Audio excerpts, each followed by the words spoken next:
Once a rising star in the world of professional wrestling, Chris Candido had it all. With impressive technical skills, he quickly made a name for himself in both WWF and ECW, and even managed to form a lifelong relationship with one of wrestling's most beloved divas. However, life took a turn for the worse when Candido's addiction issues came to light. His time in the WWF was cut short, and his relationship suffered, but Candido was determined to turn things around. He sought help for his addiction, and eventually got his life back on track. Things were looking up for Candido.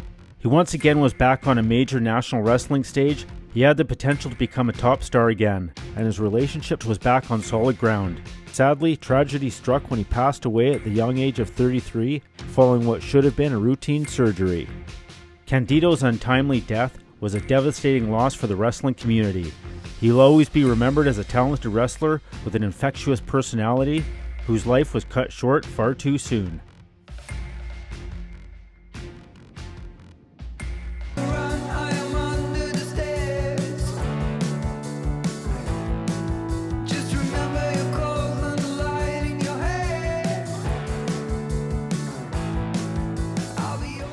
Christopher Barrett Candido was born March 21, 1972 in Edison, New Jersey. He was a grandson of Popeye Chuck Richards, a wrestler for the Worldwide Wrestling Federation from 1966 to 1974. He faced everyone from Don Leo Jonathan to Terry Funk, who would also wrestle Chris decades later. Funk would be one of the few men who could say he was in the ring with both a grandfather and his grandson. Chris Candido was an honor roll student as early as age 11. His passion for wrestling began when he was just a teenager in New Jersey.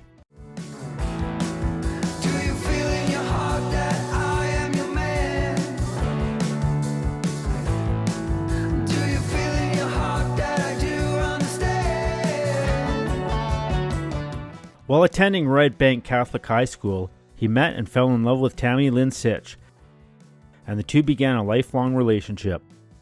In 1996, he and Jonathan Rector, who would later be known as Balls Mahoney, began receiving training from Chris's grandfather and started setting up wrestling rings. He eventually began training at Larry Sharp's Monster Factory after his grandfather hooked him up. Candido made his in-ring debut at just 14 years old in Sharp's World Wrestling Association in a benefit show for the New Jersey Multiple Sclerosis Society, along with Tony Stetson, Crusher Klink, and Bam Bam Bigelow. He continued to hone his craft over the next few years. According to CageMatch.net, Chris first appeared in May 1991 in the USWA, facing Doug Vines in his first match. He would spend the rest of 1991 in the USWA, feuding with Danny Davis for most of the time. In January of 1992, he would head to Japan, joining the FMW, now calling himself the Blue Bomber. He would return to the US in March of that year, using his real name, making several appearances in the WWA and MEWF. In 1993, Candido joined the pre-extreme ECW and worked with the Suicide Blonde stable, which caught the attention of wrestling veteran Jim Cornette. Cornette recruited Candido and his high school sweetheart Tammy Sitch to join his Smoky Mountain Wrestling promotion, where she became his manager. Chris went on to win several titles during his time in SMW and even captured the NWA World Championship after Shane Douglas vacated the belt when ECW broke away. Through 1993 and 1994, he would spend in Smoky Mountain Wrestling, feuding with Tim Horner, and also forming a short-lived tag team with Brian Lee. In October of 1994, he would make another trip to Japan, this time appearing in All Japan Pro Wrestling. In 1994, Sitch was contacted by the WWF, and she began appearing as Tamara Murphy, a commentator for live event news segments during syndicated WWF television shows. After a successful run in SMW, Candido made his WWF debut in May of 1995. World Wrestling Federation gave Candido the ring name Skip and paired him with Sitch, who was renamed Sunny. The duo portrayed a fitness guru tandem who often mocked other wrestlers for being out of shape. His first WWF match was on Superstars against Scott Taylor, and would have several matches against Barry Horowitz. On July 25th, he would face an upset and suffer a defeat from Horowitz on Superstars during a 10-minute challenge.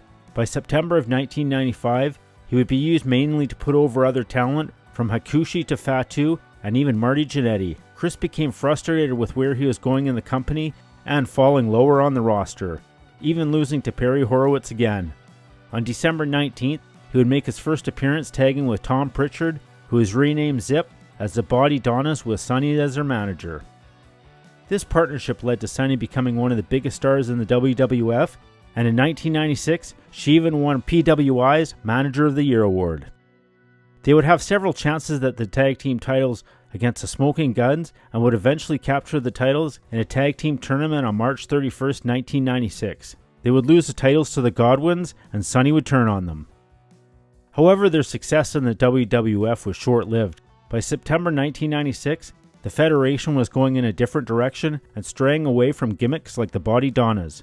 They would have their last match as a team on the September 23rd edition of WWF Raw, losing to Owen Hart and the British Bulldog. Reports of Sunny cheating on Chris with multiple wrestlers strained their marriage, and they both began experimenting with more drugs. This is a time when Chris's life began falling apart. Sunny's career would take a different path. Sitch claimed that, in 1997, Playboy had approached her and offered a six-figure sum to pose nude for the magazine. Tammy stated she declined the offer, because she didn't feel she was emotionally ready to take on a project like that. Rena Sable Marrow, with whom Tammy had real-life animosity, later disputed her claim that she was approached for a possible photo shoot.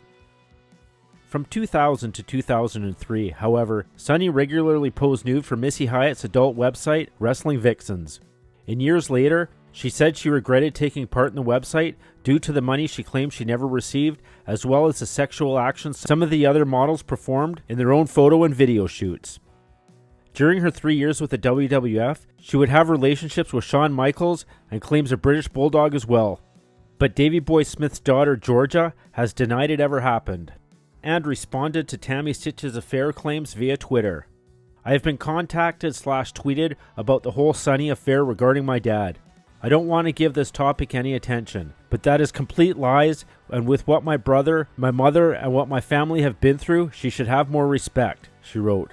Also, I don't know what she gets out of boasting/bragging about sleeping with thousands of wrestlers. That's pretty sad/pathetic.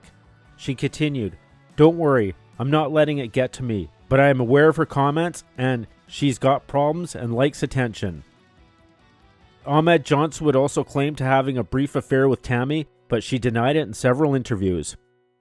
And later, it was rumored that she had encounters with Raven, Dolph Ziggler, and Chris Masters. When Bruce Pritchard was questioned about Tammy's cheating, he would state, "The fact that he did nothing, people got to the point where they stopped feeling sorry for him and were kind of like, okay, dumbs, if you're not going to do anything, we're going to let this little girl run over you and do shit in your face.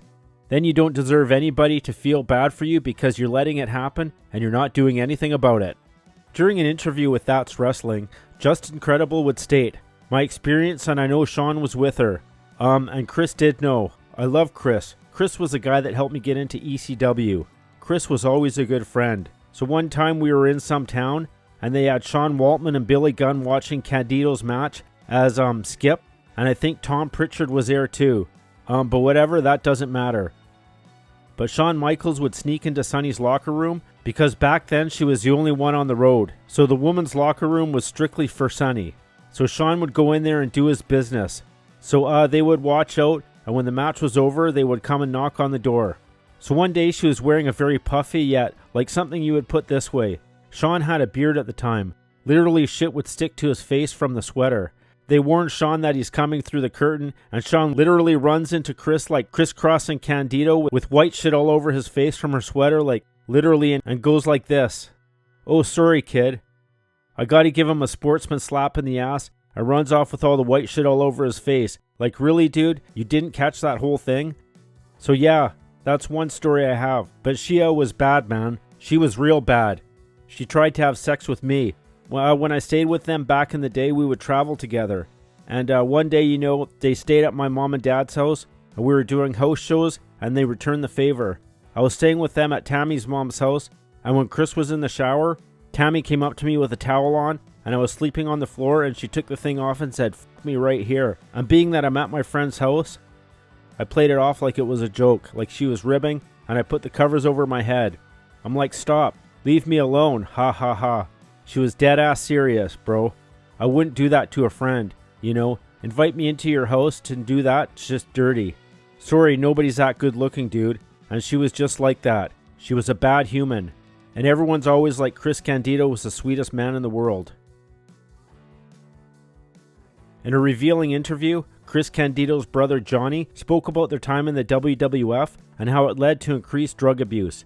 Johnny was just in the 8th grade when they joined the WWF, but he witnessed disturbing things happening with his brother and Sonny. Johnny shared that he felt things needed to change quickly, as he feared his brother might end up dead. By 1996, Chris had left WWF and joined ECW, which marked a fresh start for him.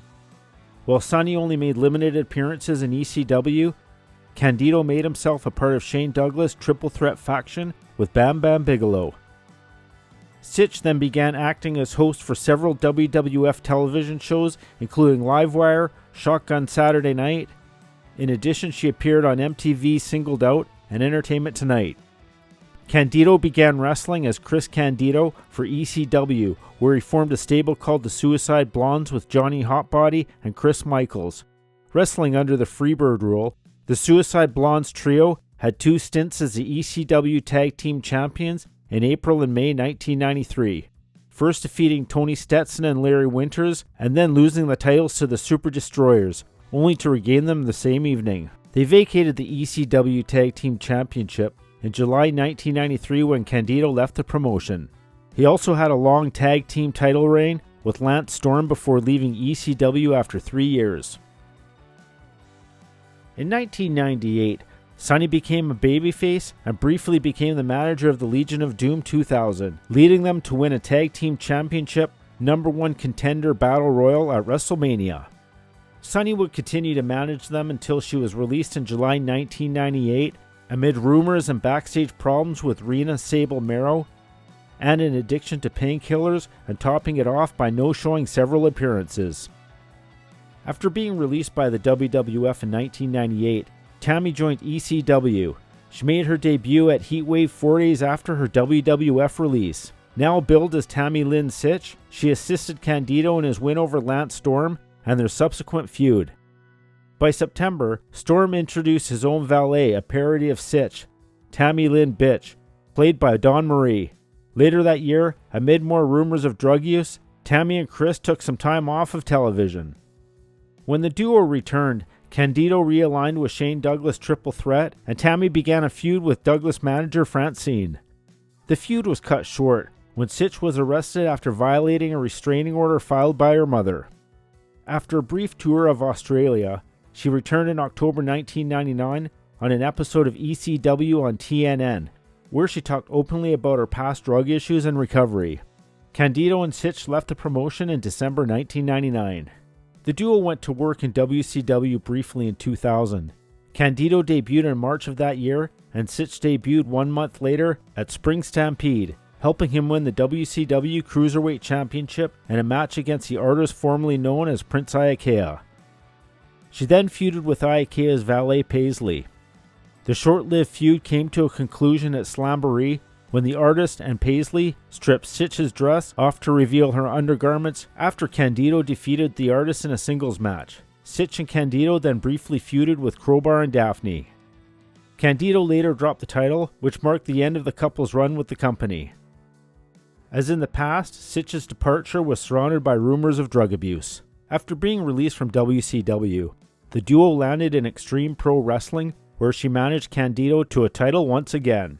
Candido and Sitch parted ways with XPW and started touring other independent wrestling promotions, and in the spring of 2003, they moved to Puerto Rico and were set to work for International Wrestling Association. But Sabu convinced them to work for rival World Wrestling Council instead. After 6 months, the couple quit the promotion and headed back to the States. Upon their return to the States, they briefly lived with former ECW wrestler Hack Myers in his home in Florida. According to Johnny, Chris Candido was doing more and more drugs to block out the idea that Sonny was cheating on him. He desperately didn't want to believe it because he would come home every night and he literally had his unconditional love for her, Johnny said. He was so nice and naive, he would believe anything she told him. According to reports, Chris managed to regain control over his life. In a fortunate turn of events, he was given another opportunity to showcase his wrestling skills on a grand platform after signing with TNA Wrestling in 2005. In January, Candido made his debut in Total Non-Stop Action Wrestling, where he faced AJ Styles, but unfortunately came up short. He had the privilege of collaborating with renowned stars such as AJ Styles, Dustin Rhodes, and Diamond Dallas Page. Candido's promising ascent took a tragic turn when he suffered a leg fracture during a tag team match at Lockdown 2005, causing his dreams to also come crashing down. On the March 18th episode of Impact, Candido, alongside the Naturals, faced defeat against Dustin Rhodes and America's Most Wanted. Candido's final appearance occurred at Lockdown, where he and Lance Hoyt unsuccessfully battled Apollo and Sonny Siaki. Tragically, during the match, Candido's leg broke when Siaki inadvertently landed on it after executing a flying dropkick early on. Despite the injury, TNA kept him involved in storylines, even orchestrating his wheelchair-assisted appearance to aid the Naturals in winning the tag titles. Candido's last recorded performance was scheduled to be aired later that week. However, the episode ultimately aired after his untimely passing. Following his injury, Chris Candido, at the age of 33, underwent a surgical procedure to have titanium plates and screws implanted in his legs. Unfortunately, on April 28, 2005, Candido began feeling unwell and his condition progressively worsened throughout the day. Eventually, he collapsed in the evening, prompting immediate transportation to Robert Wood Johnson University Hospital in New Brunswick, New Jersey. During his recovery, he encountered the development of a blood clot in his leg. While many attribute his death to the blood clot, his brother Johnny stated that the autopsy revealed the cause of death was to be acute pneumonia, which was brought on by the use of a sleep aid he had received against medical advice. Candido's lungs reportedly filled with fluid, ultimately resulting in his passing while in the process of recuperating from his surgery. In tribute to his memory, TNA honored Candido by holding a tag team tournament in his name. Additionally, in 2009, he was posthumously inducted into the Hardcore Hall of Fame. Irrespective of the obstacles encountered, Chris Candido's legacy endures that of a remarkably talented wrestler who exuded an unwavering passion for the sport. In the course of his career, Chris Candido held several championships, such as the NWA World Heavyweight Championship, WWF World Tag Team Championship, ECW World Tag Team Championship, and WCW Cruiserweight Championship. At the time of his passing, he was the reigning NWA Midwest Heavyweight Champion. That was the story of Chris Candido.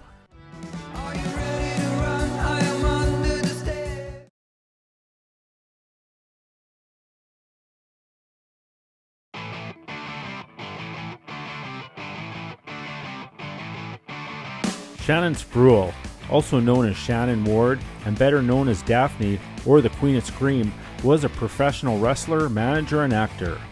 Most commonly known as Valet, an on-screen mentally deranged girlfriend for David Flair, and would later manage both Crowbar and Flair in World Championship Wrestling from 1999 until its sale in 2001. During her run with the company, she would become the second woman ever to hold the WCW Cruiserweight Championship. Not falling into the cookie-cutter Barbie doll typical diva look and style, her character stood out, and decades later still one of the most memorable characters of the late 1990s and early 2000s.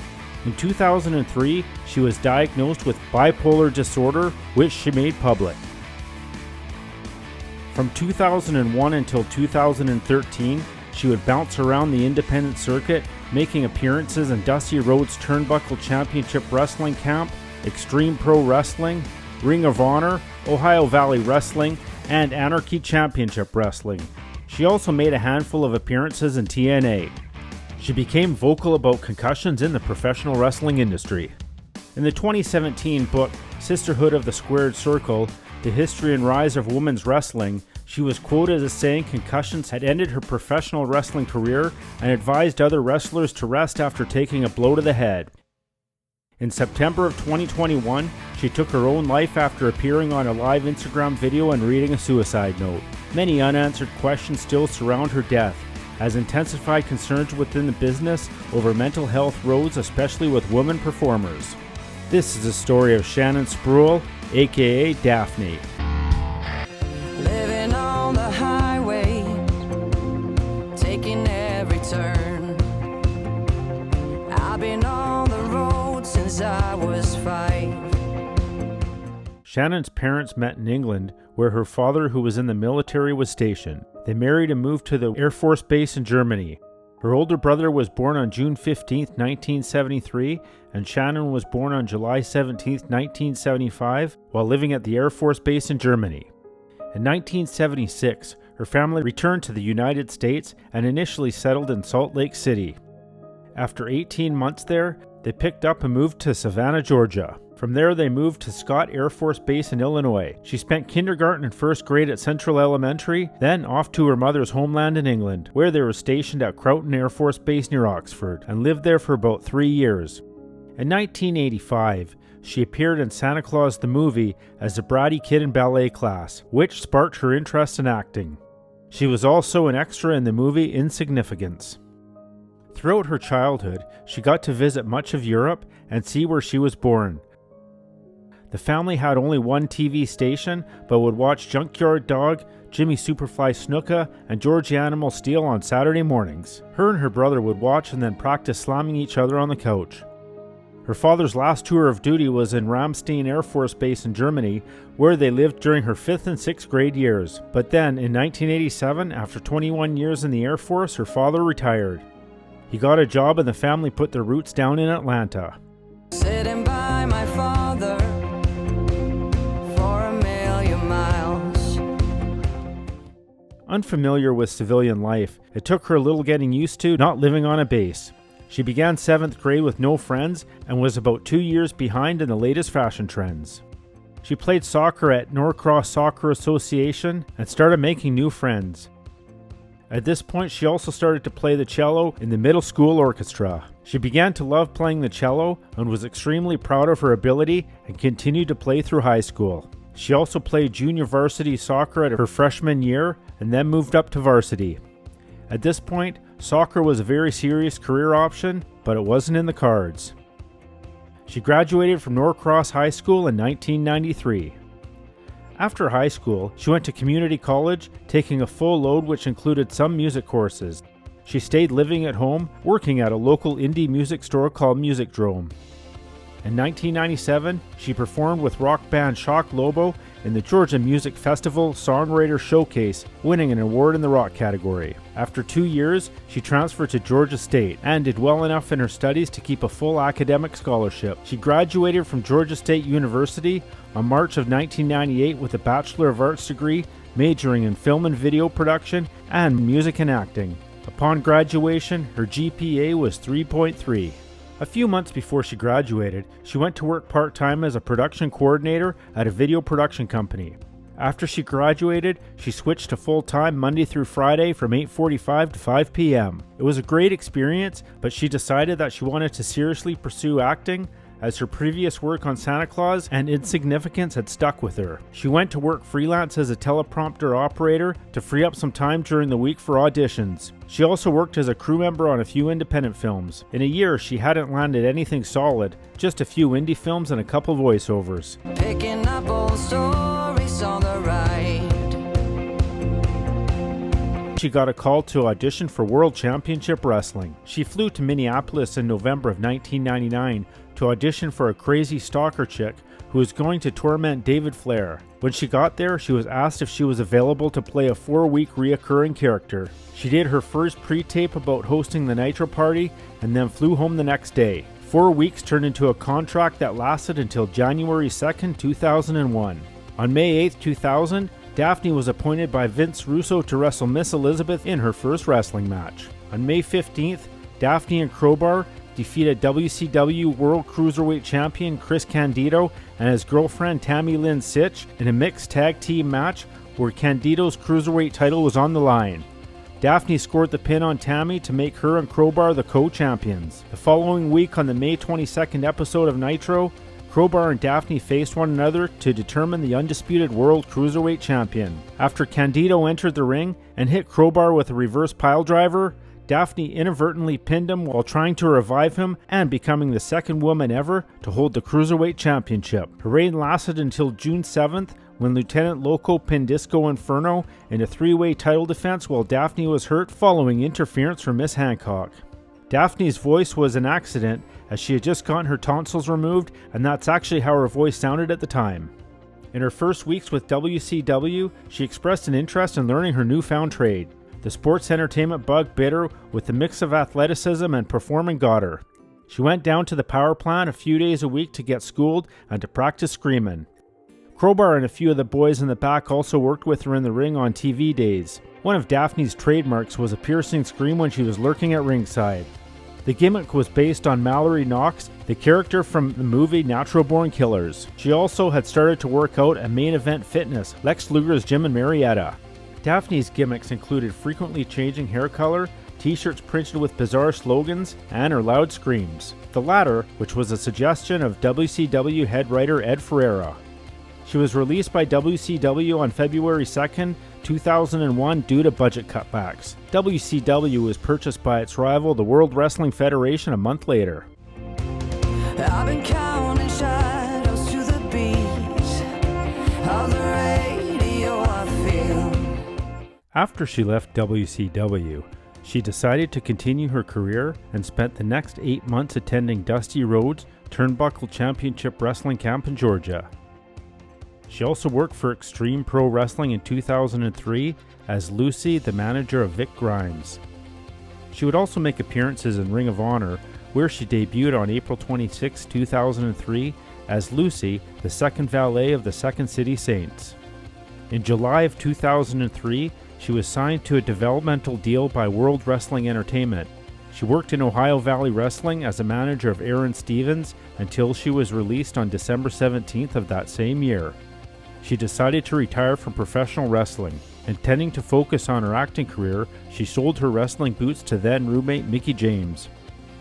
While she was retired, she worked as a personal trainer. She stayed out of the business for a year and a half, taking some time off before doing a photo shoot for a pay site created by Missy Hyatt and Francine. She went to work on the indie circuit from 2006. She debuted in Women's Extreme Wrestling on April 6 under the ring name Lucy Fur, acting as a lumberjill in a match between Amy Lee and Ty Killer Weed. On June 2nd in Irondale, Alabama, she faced El Mexico for the NWA Wrestle Birmingham Junior Heavyweight Championship, with the help of her manager Robert Fuller, who referred to Shannon as his $1 million baby. She defeated El Mexico to win her third wrestling title. In February 2007, she began making appearances with Georgia Wrestling Promotions both as manager and a referee. In April 2007, she debuted as Daffney for Shimmer Women's Athletes. She conducted an interview where she revealed her goal was to return to what she did from the beginning of her career, and that was to manage. Later that evening, she appeared as a manager of the wrestler Miss Chiff. In April 2008, she began wrestling as her Shark Girl character. However, she returned to wrestling as Daffney only after a couple of months. On the June 5, 2008 episode of TNA Impact, she appeared as a planted fan in the audience along with Amber O'Neil and Becky Bayless. The three women volunteered to wrestle Awesome Kong in a $25,000 challenge. Daffney was selected and subsequently defeated by Kong.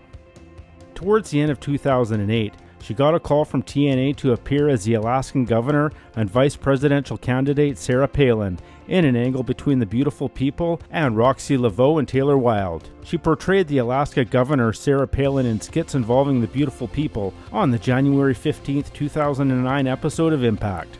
It was revealed by Taylor Wilde and Roxy that Sarah Palin was indeed fake. At Bound for Glory 2009, she suffered a concussion after being chokeslammed through a board wrapped in barbed wire by Abyss. 6 months later, she suffered another concussion where she was injured by Miss Betsy, an inexperienced 300-pounder in her TNA tryout match. Like a baby when I sleep, and then you come to me. In early 2009, She took part in the first season taping of Russellicious, which started airing in March 2010, using the character of Draculetta. She debuted on March 17th in the main event of the third episode of Takedown, teaming with White Magic in a tag team match, where they lost via disqualification to the team of Lacey Von Erich and Amber Lively. On June 27, 2010, Daffney won her only women's championship, defeating Rachel Summerlin in the first round of the Anarchy Championship Wrestling's 2010 American Queen of Queens tournament. If we can keep the fire burning till I'm coming home. The injuries would mean the end of Daffney's in-ring career. "My career was ended early due to concussions," she said. "My last match was in December 2010. I had major grade 2 concussions within a 6-month span. The first one was a brain bleed. I have made arrangements to donate my brain to science. Chris Nowinski's Sport Legacy Institute has first dibs after I expire.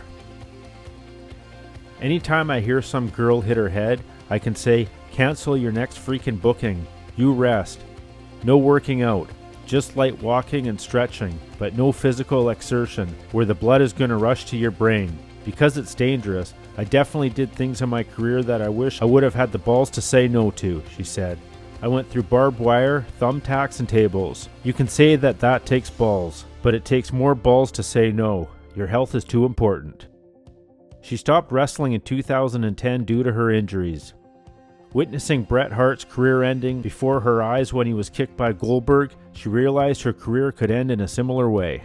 March 15, 2011, her contract with the promotion expired and was not renewed. Shannon announced that she had filed a workers' compensation claim against TNA for injuries suffered while wrestling for the promotion, believing she had been put in an unsafe work environment.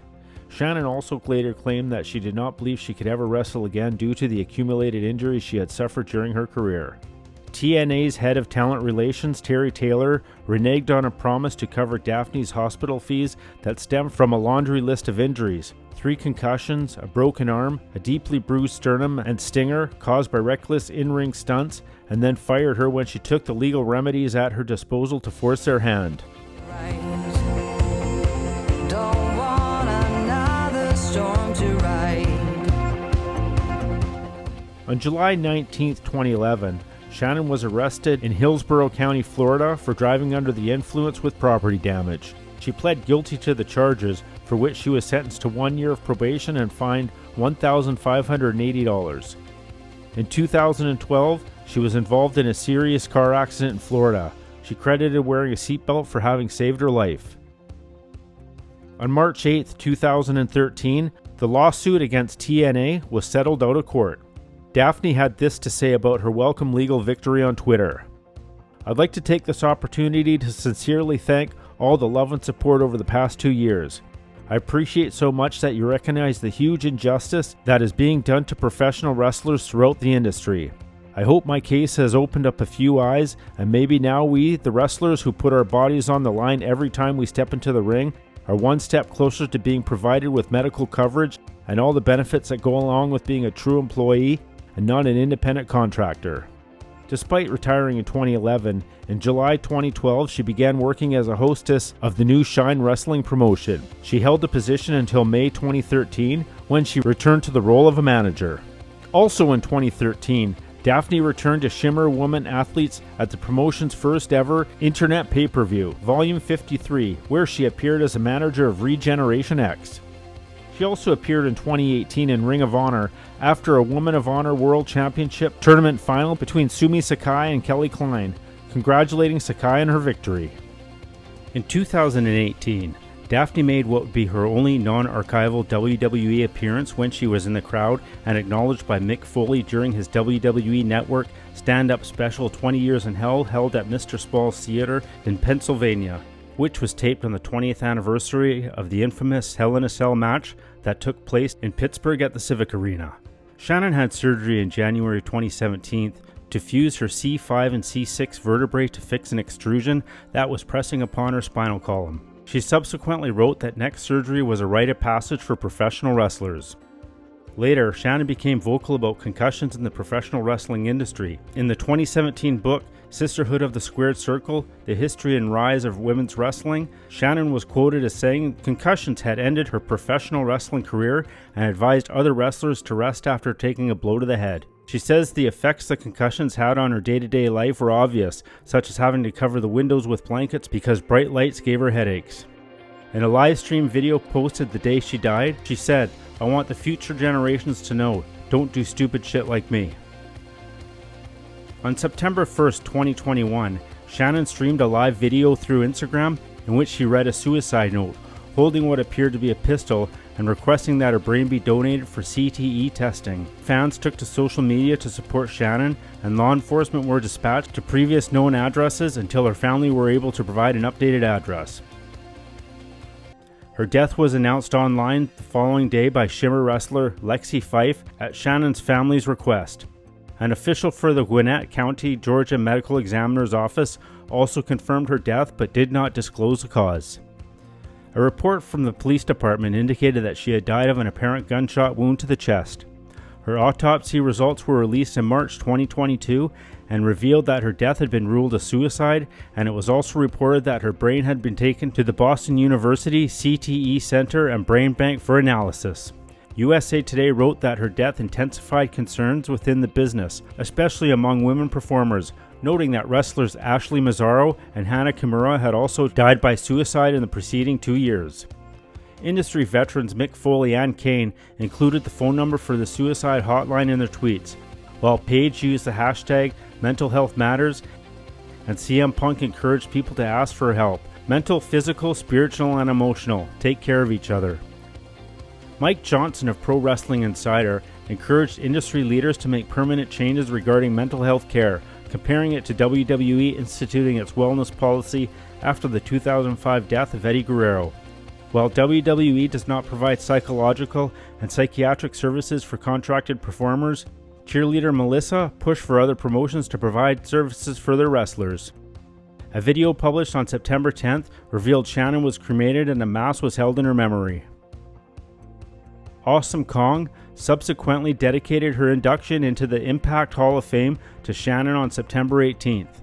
The following month, Impact dedicated the Monsters Ball match at Knockouts Knockdown to Shannon. That was the story of Shannon Spruill, aka Daffney. If we can keep the fire burning.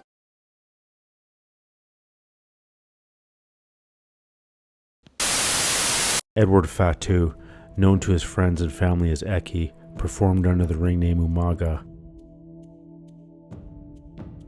As a younger brother of the Tonga Kid and Rikishi, and a nephew of Afa and Sika of the Wild Samoans, wrestling was in his blood.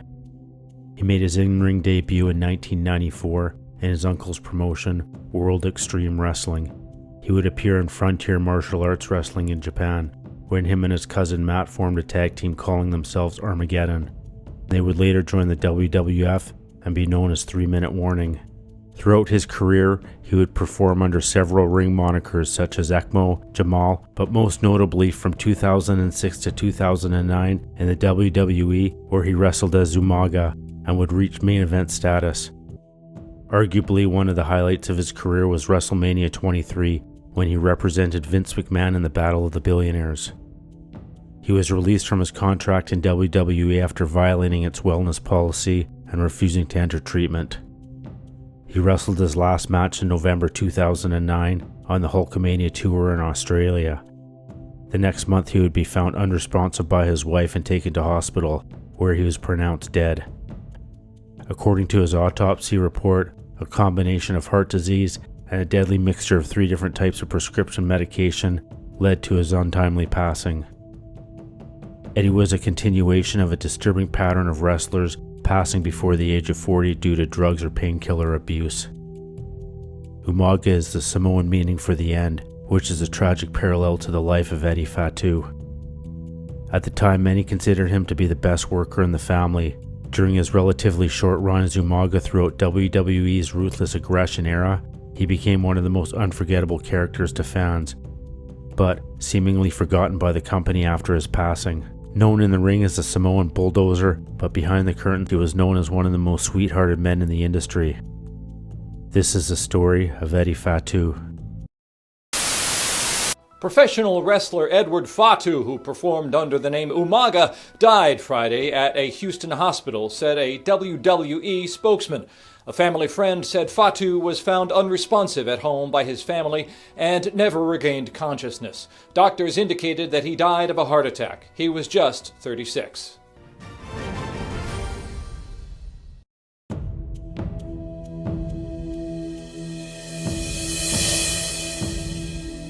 Edward Fatu was born in American Samoa on March 28, 1973. His mother, Vera Fatu, was a sister of Afa and Sika of the Wild Samoans, who in the span of their career captured 21 tag team titles throughout various promotions. Being the younger brother of WWE Hall of Famer Rikishi and the legendary Tonga Kid, wrestling was in his blood. The family would go on to produce some of the greatest performers of all time, including Yokozuna, Roman Reigns, and the Uso brothers, among others. In November 1992, he was married, and early the following year, him and his wife had their first of 4 children.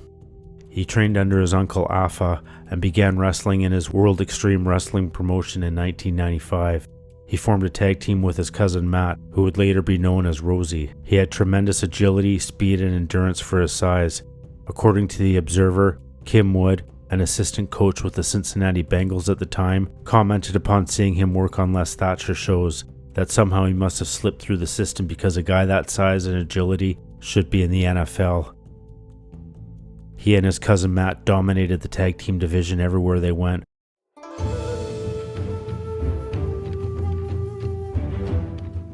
In March of 1999, the duo made their Japan debut in Frontier Martial Arts Wrestling in a tag team tournament, calling themselves Armageddon 1 and 2. In May of 2000, he would perform under the name Eddie Fatu, while his cousin as Matty Samu, and known as the Samoans, briefly capturing the WEW Hardcore Tag Team titles before dropping them and leaving Japan. The following year, still calling themselves the Samoans, they would have a WWF tryout match at a house show in Columbus, Georgia, losing to Charlie and Ross Haas. They officially signed developmental contracts with the World Wrestling Federation and were assigned to Heartland Wrestling Association, adopting the tag team name the Island Boys, now using the ring names ECMO and Chemo. Throughout 2001, they would make a handful of appearances in WWF, both on Jakked and Sunday Night Heat. They won the HWA Tag Team Championship in November of 2001 by defeating Evan Courageous and Shannon Moore. They also competed for Memphis Championship Wrestling, holding the MCW Southern Tag Team Championship on 3 occasions. According to the Bleacher Report, when Ross Haas died from a heart attack, the 3 people that found him dead were Lance Cade, Charlie Haas, and Eddie. Since that time, Haas said that Lance Cade and Eddie were his 2 best friends.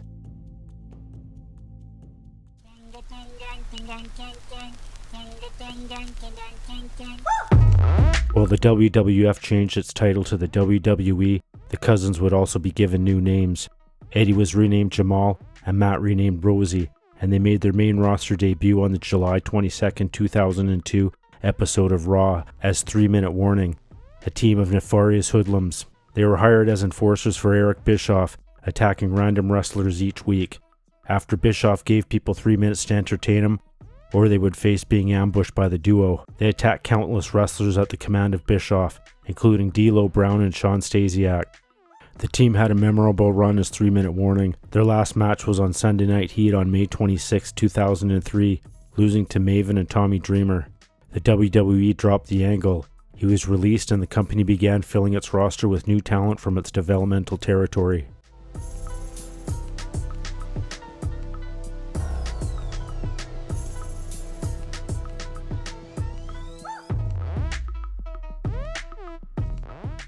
For the time being, him and his cousin Matt would go their own separate ways.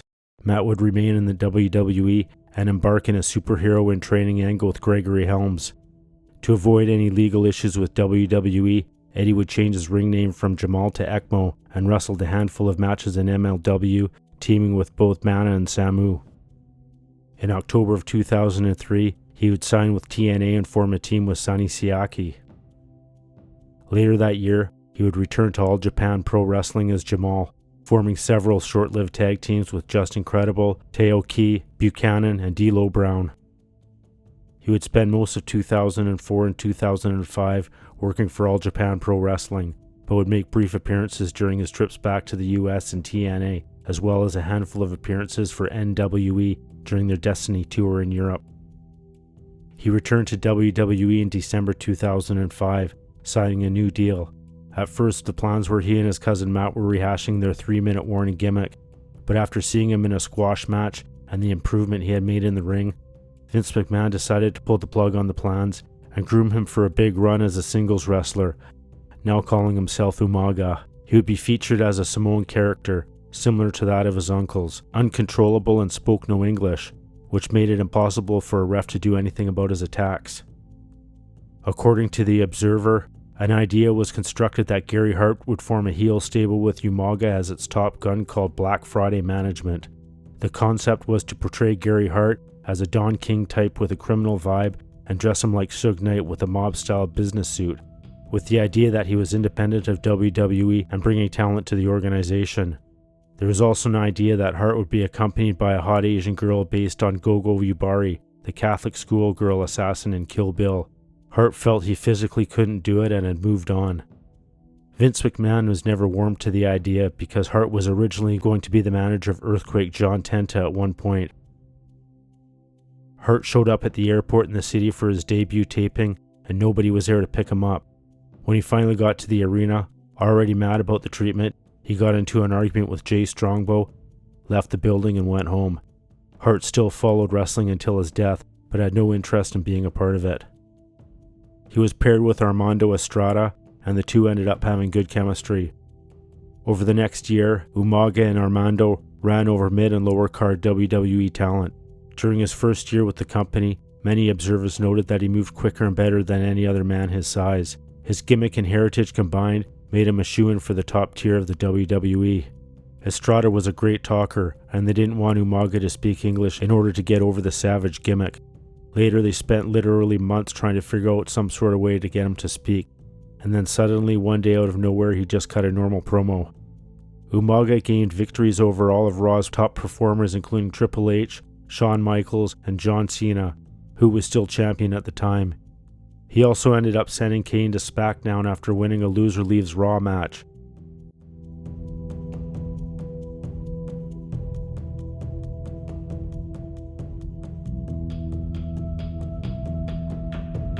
On the February 19th episode of Raw, Umaga was announced as Vince McMahon's frontman for Battle of the Billionaires with Donald Trump at WrestleMania 23. Instantly after selecting Umaga, McMahon granted him a match against the Intercontinental Champion Jeff Hardy, and 4 minutes later, he was crowned the new Intercontinental Champion. This would be the beginning of an enormous push he would receive that year. For the next several weeks, he would face John Cena during main events during house shows. His career peaked in WrestleMania 23 when he and Bobby Lashley were the surrogates for Vince McMahon and Donald Trump in the hair vs. hair match, which was the biggest money drawing match in the history of the industry, doing 1.2 million buys on pay-per-view. Even though he lost, he was featured on the show's main event, further upping his status in the company. On April 16, 2007, on a Raw episode from Milan, Italy, his opponent was picked from the crowd by Vince McMahon. He said his name was Santino Marella. At first glimpse, this looked like it was going to be another squash match, but with interference by Bobby Lashley, he lost the match and his title. For the next month, Santino would achieve seemingly accidental wins to keep the title while being paraded as an innocent childlike personality who is smaller in stature and not experienced enough to mix it up with seasoned veterans. He even locked out and won a successful title defense against Umaga before losing the belt back to him in a return match on July 2, 2007. Eddie remained a high-card performer, and most notably in a feud with Jeff Hardy in late 2007, having some great encounters including a Falls Count Anywhere match at the Extreme Rules pay-per-view. Over the following months, Eddie would suffer a couple of injuries which would keep him off TV and lower his standing within the WWE ranks, but with more injuries came more painkillers. In an August 2007 article by Sports Illustrated and The Washington Post, Eddie was named as a number of pro wrestlers and other professional athletes to have purchased pharmaceuticals from an online pharmacy. He He was reported to have received a growth hormone between July and December 2006. This was his first violation of the wellness policy. He was suspended for 30 days and immediately lost the Intercontinental title to Jeff Hardy on the September 2nd episode of Raw. His first match back was a title shot against Triple H at the No Mercy pay-per-view, in which he came up short. Eddie's push seemed to be over. Although he was still in high-profile matches, his status as a main eventer was slipping away. He would be written into countless one-shot angles and even form a short-lived team with Randy Orton, but mostly be putting over other superstars like Triple H and Jeff Hardy. In February of 2008, it appeared his career was back on track as he competed in the main event on the No Way Out pay-per-view in the Elimination Chamber match. The next week on Raw, he would squash D.H. Smith in under 2 minutes, and Super Crazy the next week in 41 seconds. On April 26th, while participating in the WrestleMania Revenge Tour across Europe, Eddie received word his mother, Vera Fatu, passed away. He immediately flew home to be with his family. 2 weeks later, he was back on the road. In July, he was sent from Raw to SmackDown for a headlining feud with The Undertaker. But on August 2nd, 2008, he suffered a torn PCL from a bad landing outside the ring in a match in Johnson City, Tennessee. After being examined by WWE's Dr. Martha Dodson, a sports medicine specialist, she decided he didn't require surgery. It was reported he would go through rehabilitation instead. She would go on to say, "The concern of anyone with an injury such as this will be coming back too soon, because you could worsen the injury or actually suffer more injuries to the rest of the knee," said Dodson. In his situation, because of his level of competition, it would not only be very painful to return, but could potentially worsen other injuries. I think a minimum of 4 to 6 weeks is a pretty rapid time for him to get back into action. But like most men and women who fill top spots on the roster, any time missed can be career suicide. So Eddie did what most top-tier talent did and used painkillers to minimize his time away from the company, and he was back in the ring in less than a month, which would prove to be a mistake. After a series of house shows against Gregory Helms, he spent the rest of 2008 nursing the torn ligament, making only a couple of appearances. Custom Muscle is your wholesale distributor, not only for superstars of the WWE, but for health and fitness enthusiasts everywhere. With our wide range of sports nutrition and supplement products, top-of-the-line protein and energy drinks, Custom Muscle was designed for everyone's needs, no matter who you are or what you're trying to accomplish. From training tips to diet nutrition advice to forums and everyday health-related topics, we will help you customize your muscle needs. Visit us at custommuscle.com. On October 1st, 2008, while still recovering from his injury, him and longtime friend Charlie Haas became business partners in an attempt to plan for his future outside the WWE and still be able to provide for his family. They opened up a vitamin and supplement store, which also incorporated a smoothie bar and online forum. The store was located in Frisco, Texas. Eddie returned to the WWE for a short time in January to build up a match with Triple H, but after that, creative didn't have any ideas for him. One problem he faced throughout his run as Umaga that became more prevalent during his series of matches with Helms was the crowd cheered him over the babyface. When he was supposed to be portrayed as a heel, that created a problem with WWE writers. February 6th on SmackDown, he would face Funaki, which turned out to be a squash. Fans cheered for Umaga, although it sounded like WWE tried to drown them out. Dave Meltzer would note in the February 16th Observer, Umaga had trimmed down. On the February 20th edition of SmackDown, he faced Scotty Goldman, aka Colt Cabana. Vince hated the first match they did and made them go out and do it again, which Colt Cabana probably knew was the beginning of the end for him. Umaga ended it quickly in a completely one-sided match. He took another hiatus in April to deal with the problems he was having with his torn ligament. He was brought back in May for a feud with CM Punk before Punk's heel turn. The way the Triple H and Punk feuds were booked, it made it clear his stock had dropped, and because The Undertaker was out now with an injury, their storyline was put on hold. According to The Observer, there was a feeling he had returned out of shape and was noticeably slower in the ring. On the May 22nd SmackDown show, he spoke English, breaking his Samoan Wildman gimmick, even though allowing him to speak English had been talked about for more than a year beforehand. In the May 26 Observer, Dave Meltzer would write, "Why is Umaga talking? Gimmick, killed. Realistically, this makes no difference, but it upsets me that instead of getting this guy a great manager, now he's just talking and breathing heavy into the mic. Worse, when he left up the ramp, he started ranting and raving." On the June 7th Extreme Rules pay-per-view show in New Orleans, he lost a Samoan strap match to CM Punk that he was originally scheduled to win. The next day it was announced he had been released due to failing a drug test, but he claimed to family and friends he quit. He was given a choice to go to rehab or not, and decided not to. As reported on WWE.com on Monday, June 8, 2009, WWE superstar Umaga, Eddie Fatu, has been released from his World Wrestling Entertainment contract. However, consistent with the practice of announcing wellness policy violations, it should be noted that Umaga's termination was due to his second violation of the WWE Wellness Program and his refusal to enter a rehabilitation facility.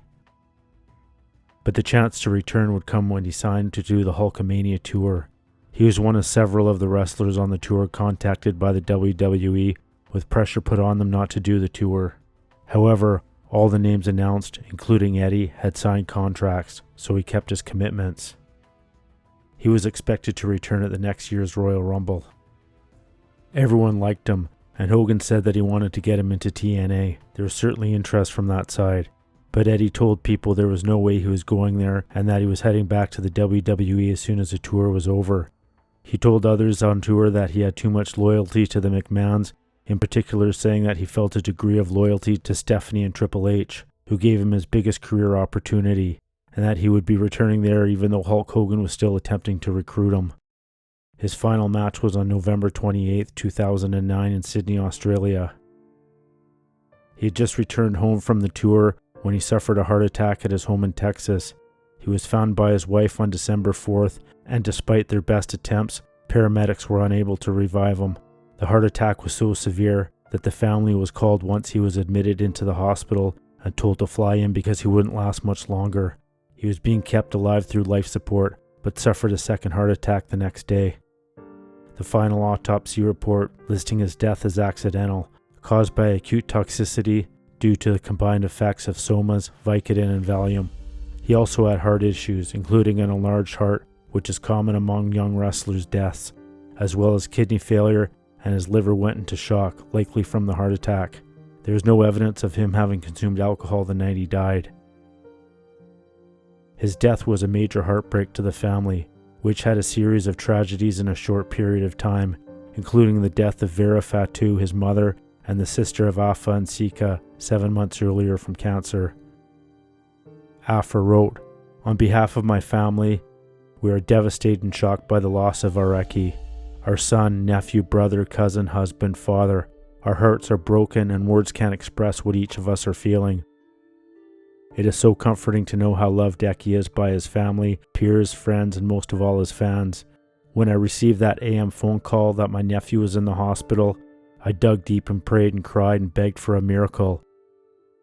When we lost Eki, I knew it was God's will and that he is with my sister, his mother, who passed within the last year. We are making plans now for our farewell to Eki, but I wanted to take this time to thank everyone for all the thousands of posts, emails, letters, and cards. Although I've not been able to bring myself to answer them personally, your kindness does not go unnoticed. I want to especially thank our WWE family and Stephanie McMahon for everything, and her phone call was very comforting to me in my time of sorrow. God bless each and every one of you. I've said it 100 times, the best people in the world are our wrestling people. You'll never find a more dedicated group of people. Be safe and healthy and love one another." During an episode of Talk is Jericho, former WWE writer Court Bauer stated Vince McMahon was torn apart by Eddie's death. He would go on to say, "I vividly remember when he passed away, and I remember how legit sad Vince was about it, because at the time, I think they had let him go because he wouldn't go to rehab, and I remember Vince really saying like, I tried, I did not want this to happen. I couldn't do anything. Like, if you're not going to go do it on your own, there's nothing we can do." During his last match when he pinned Ken Anderson, Anderson commented how spooky it was that he had Umaga and Eddie Guerrero's final match before either man died. Eddie would be instrumental in bringing his two nephews, Jonathan and Joshua Fatu, known professionally as Jimmy and Jey Uso, to the WWE. According to Rikishi, his younger brother was always close with his sons. While he was away in Pensacola and planning to return to Houston, he told the twins, who were installing office furniture at the time, it was now or never. They packed their bags, said goodbye to their families, and embarked on the 10-hour drive to Houston with their uncle, and never looked back. They trained at Booker T School and the next year made their debut in Florida Championship Wrestling. Their success was bittersweet, as the same day they signed their contracts with the WWE was the same day Eddie passed away. The brothers have become one of the most entertaining tag teams on the WWE roster, and both critics and peers consider them to be one of the best tag teams in WWE history. Eddie was well liked and respected by those who worked closely with him in the WWE.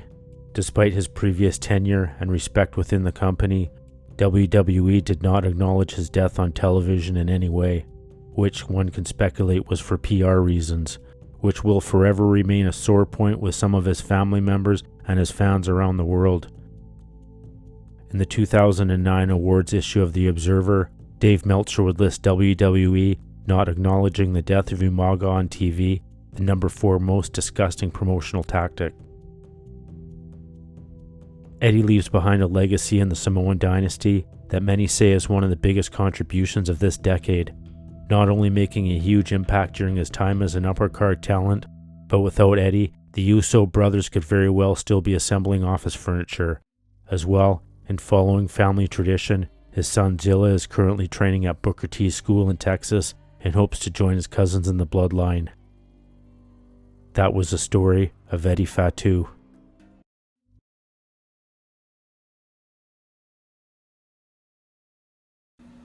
Rick Bogner, also known as Rick Titan, was a professional wrestler who was most well known for playing the imposter Razor Ramon in the WWF during late 1996 and early 1997. A storyline at the time which was looked down upon by wrestling fans, but later gained a somewhat cult-like admiration.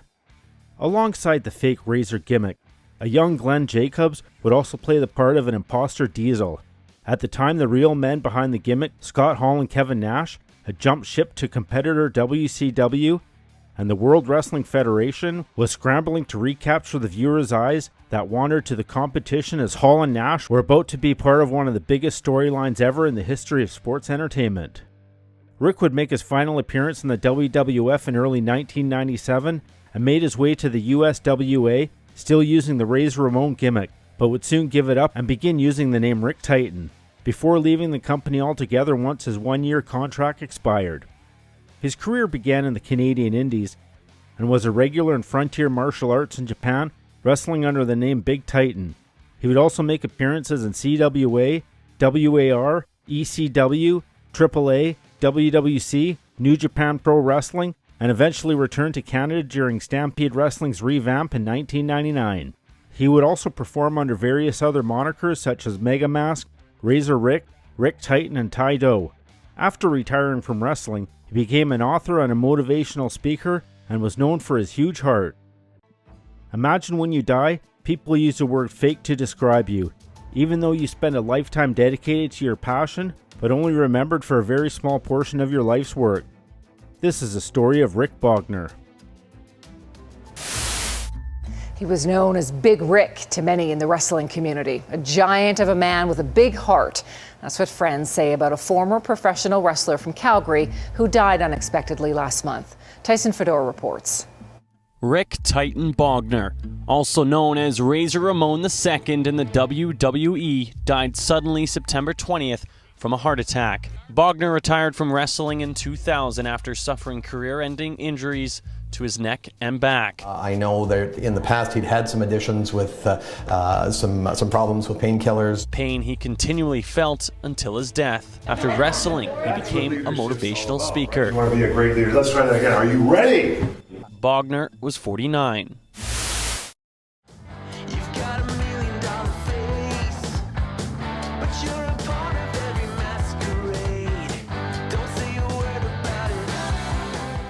Rick Bogner was born in Surrey, BC on January 16, 1970. By 10 years old, he was already making local newspapers for cross-country racing in 1980, placing 14th out of over 1,000 participants, and in 1981, finishing first in the javelin throw and shot put. He had a love for martial arts and even achieved a black belt in Aikido, which is a mix between judo and karate.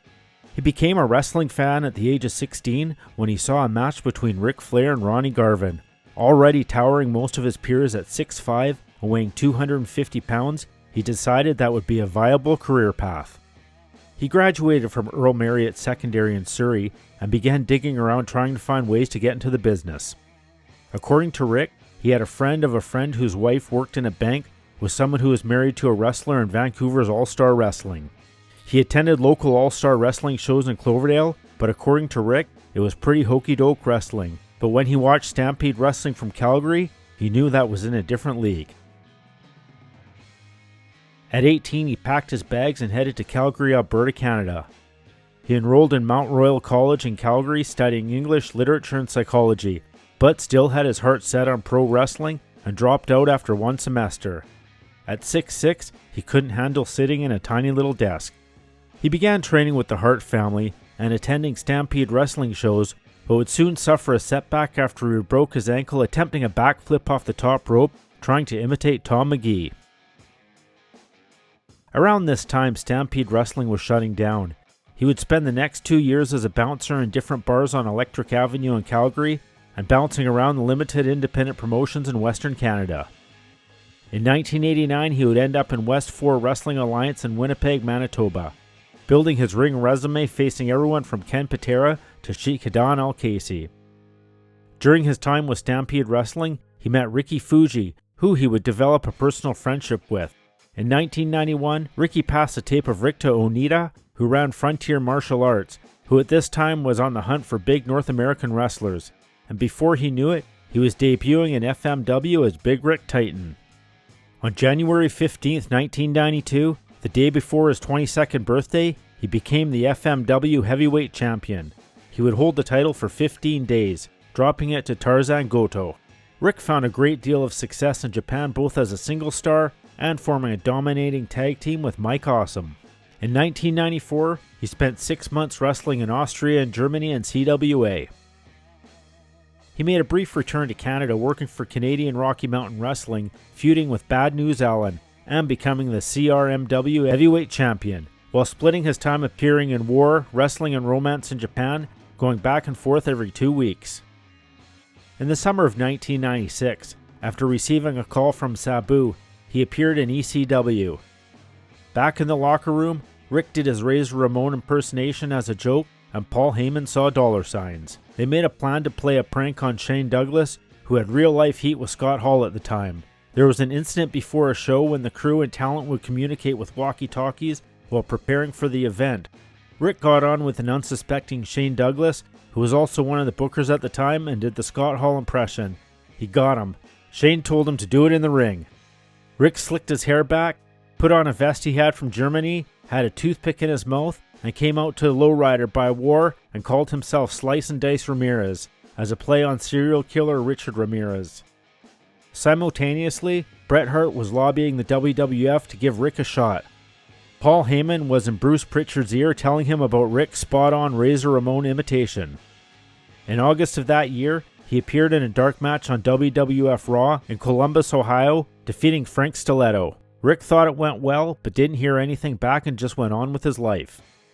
Then one day after a workout, he came home to a message from Vince McMahon on his answering machine. Rick was excited and immediately called Vince back. His excitement was short-lived when Vince told him he was going to be his next Razor Ramon, as at the time the real Razor Ramon Scott Hall had left for WCW. Because the WWF owned the gimmicks of both Hall and Nash portrayed, and were sour with them leaving for WCW, and somewhat portraying the same mannerisms as their previous gimmicks, McMahon was determined to prove they could put anyone else in the gimmicks with the same success.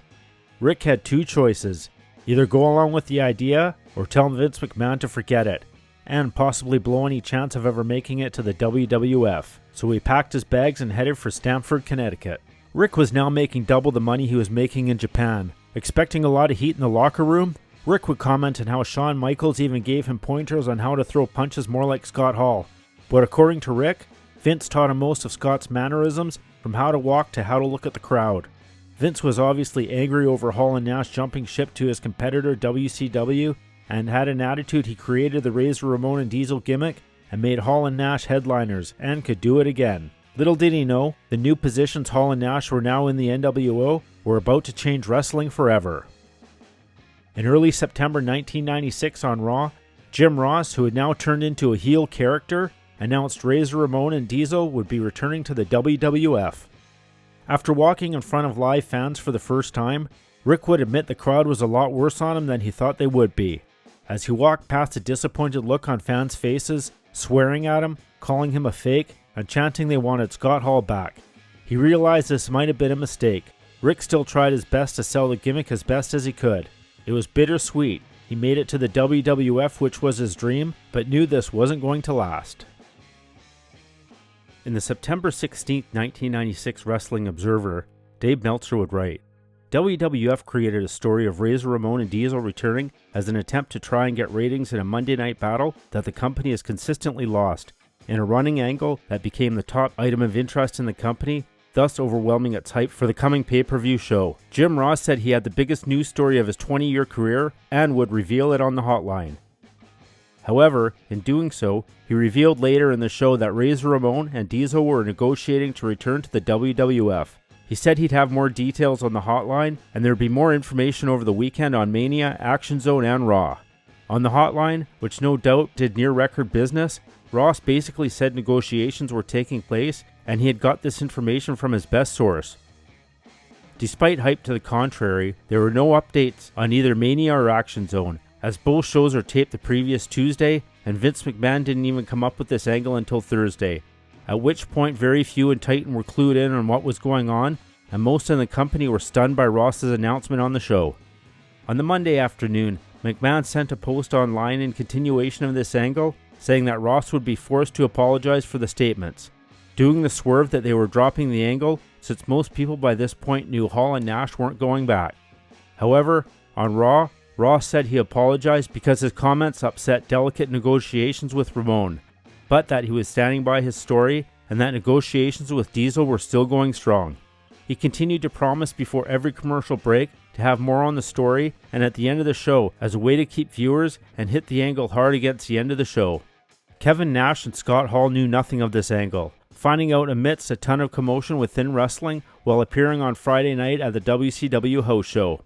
There is no loophole in the respective contracts, which have more than 2 years left, nor have there been any talks of them rejoining the WWF. Because of all the speculation, particularly online and on hotlines that Friday's announcement caused, the WWF confused that with having done a successful angle. The statement was basically designed as a hotshot angle to reverse a trend which had seen WCW dominate the ratings since it was switched to the 2-hour format in late May. In particular, history over the years has shown that WWF Raw numbers coming back from the 2-week Monday gap after the US Open usually takes a few weeks to get back to normal, and this was seen as a way to pique curiosity and to get the numbers back on track immediately. There was little more to the idea than that, although there was a plan, which may or may not be implemented because numerous people in Titan and most in wrestling think it would be a huge mistake to pay off the angle by using Rick Bogner's Wor's Big Titan as the bad guy Razor Ramon and Glenn Jacobs, formerly Isaac Yankem, as Big Daddy Cool Diesel.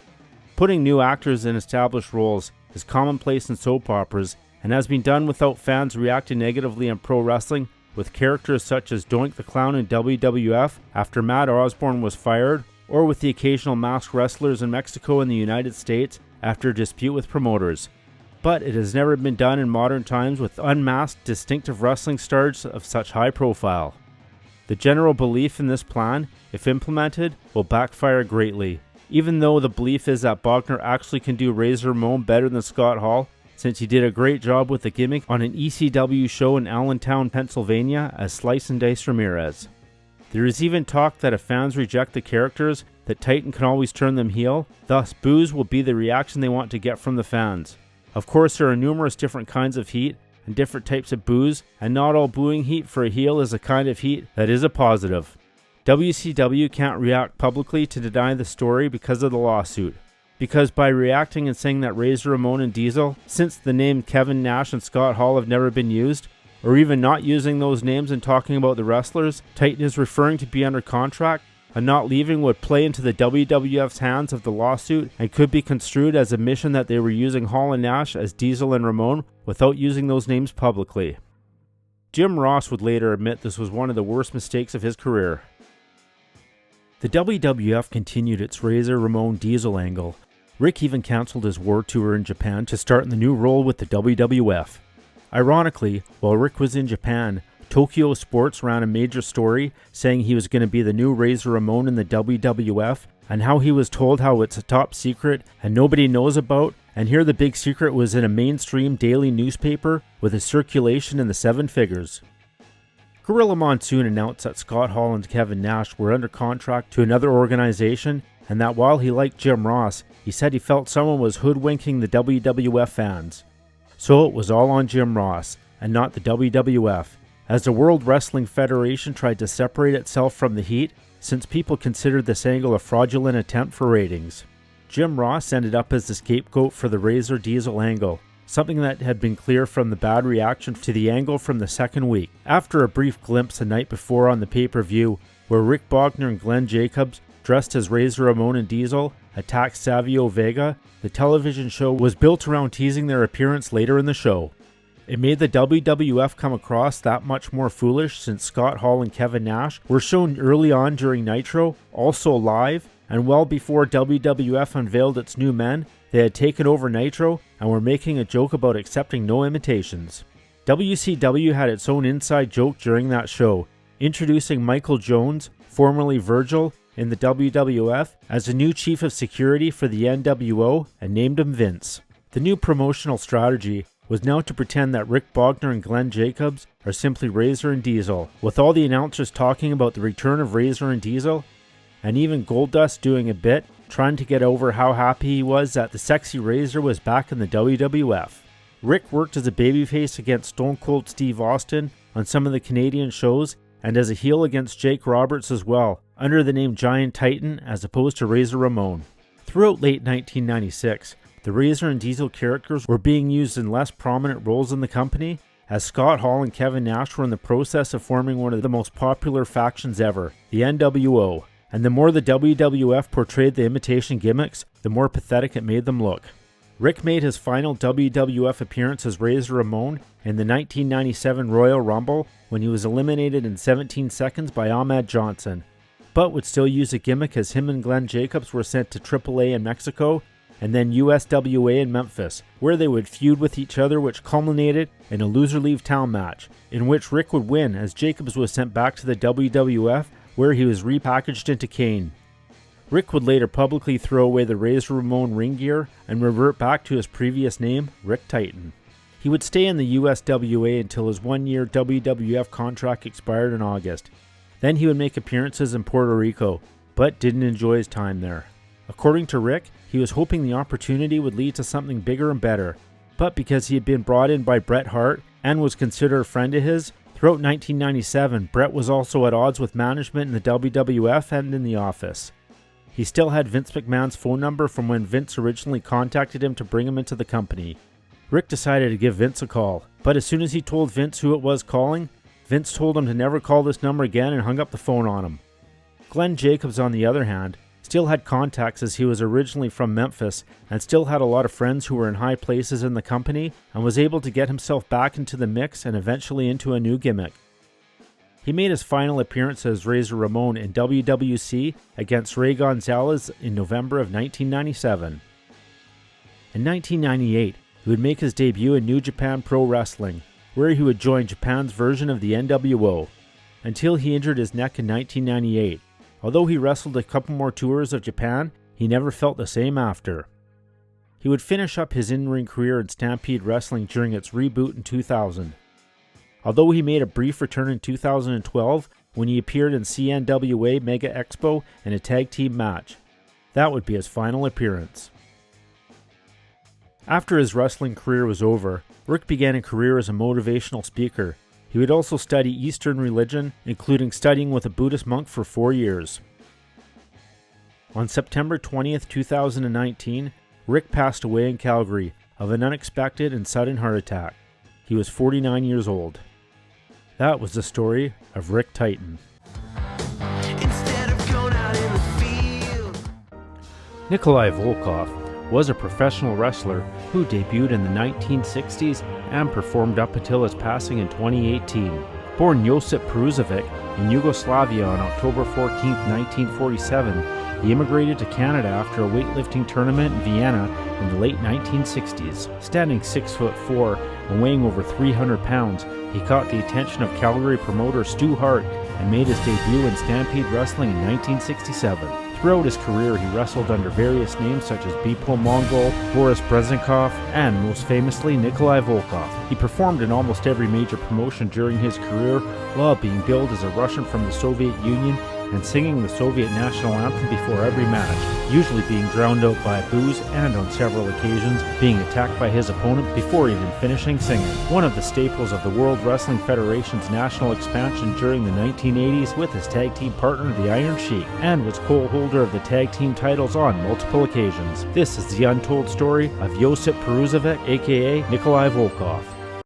Josip grew up in the Socialist Republic of Croatia, which was then part of Yugoslavia. His father was Croatian and his mother was Russian. His maternal grandfather, Ante Tomasevic, was world champion in Greco-Roman wrestling at the turn of the 20th century. His brother is Croatian footballer Luka Peruzovic, who played for Yugoslavia in the 1974 World Cup. In 1967, Josip slipped away one night from his Yugoslavian weightlifting team during a tournament in Vienna. He walked into the Canadian embassy and defected from behind the Iron Curtain. It was an easy choice, he recalled years later, remembering how he studied philosophy as a teenager in Croatia and decided he was not destined to live under a communist regime. He ended up in Canada, landing in Calgary, and after watching Stampede Wrestling on TV, found his way to Stu Hart's dungeon and began his professional wrestling career. He met Canadian wrestler Newton Tatry, also known as Jito Mongol. Tatry took Josip under his wing as a protege, and alongside Stu Hart, trained the non-English speaking 350-pound man to become a professional wrestler. They would become a tag team as he began using the name Beeple Mongol. They made their way to North Bay, Ontario for a few months. Later, the Mongols were brought to the United States in 1968 and began being managed by Tony Angelo and later Lou Albano. In 1970, he faced Bruno Sammartino in Madison Square Gardens to a sold-out crowd. They captured the WWF International Tag Team Championship from Tony Marino and Victor Rivera on June 15, 1970. After losing the title to Luke Graham and Tarzan Tyler in a match over a year later that unified the WWF International and WWF World Tag Team Championship.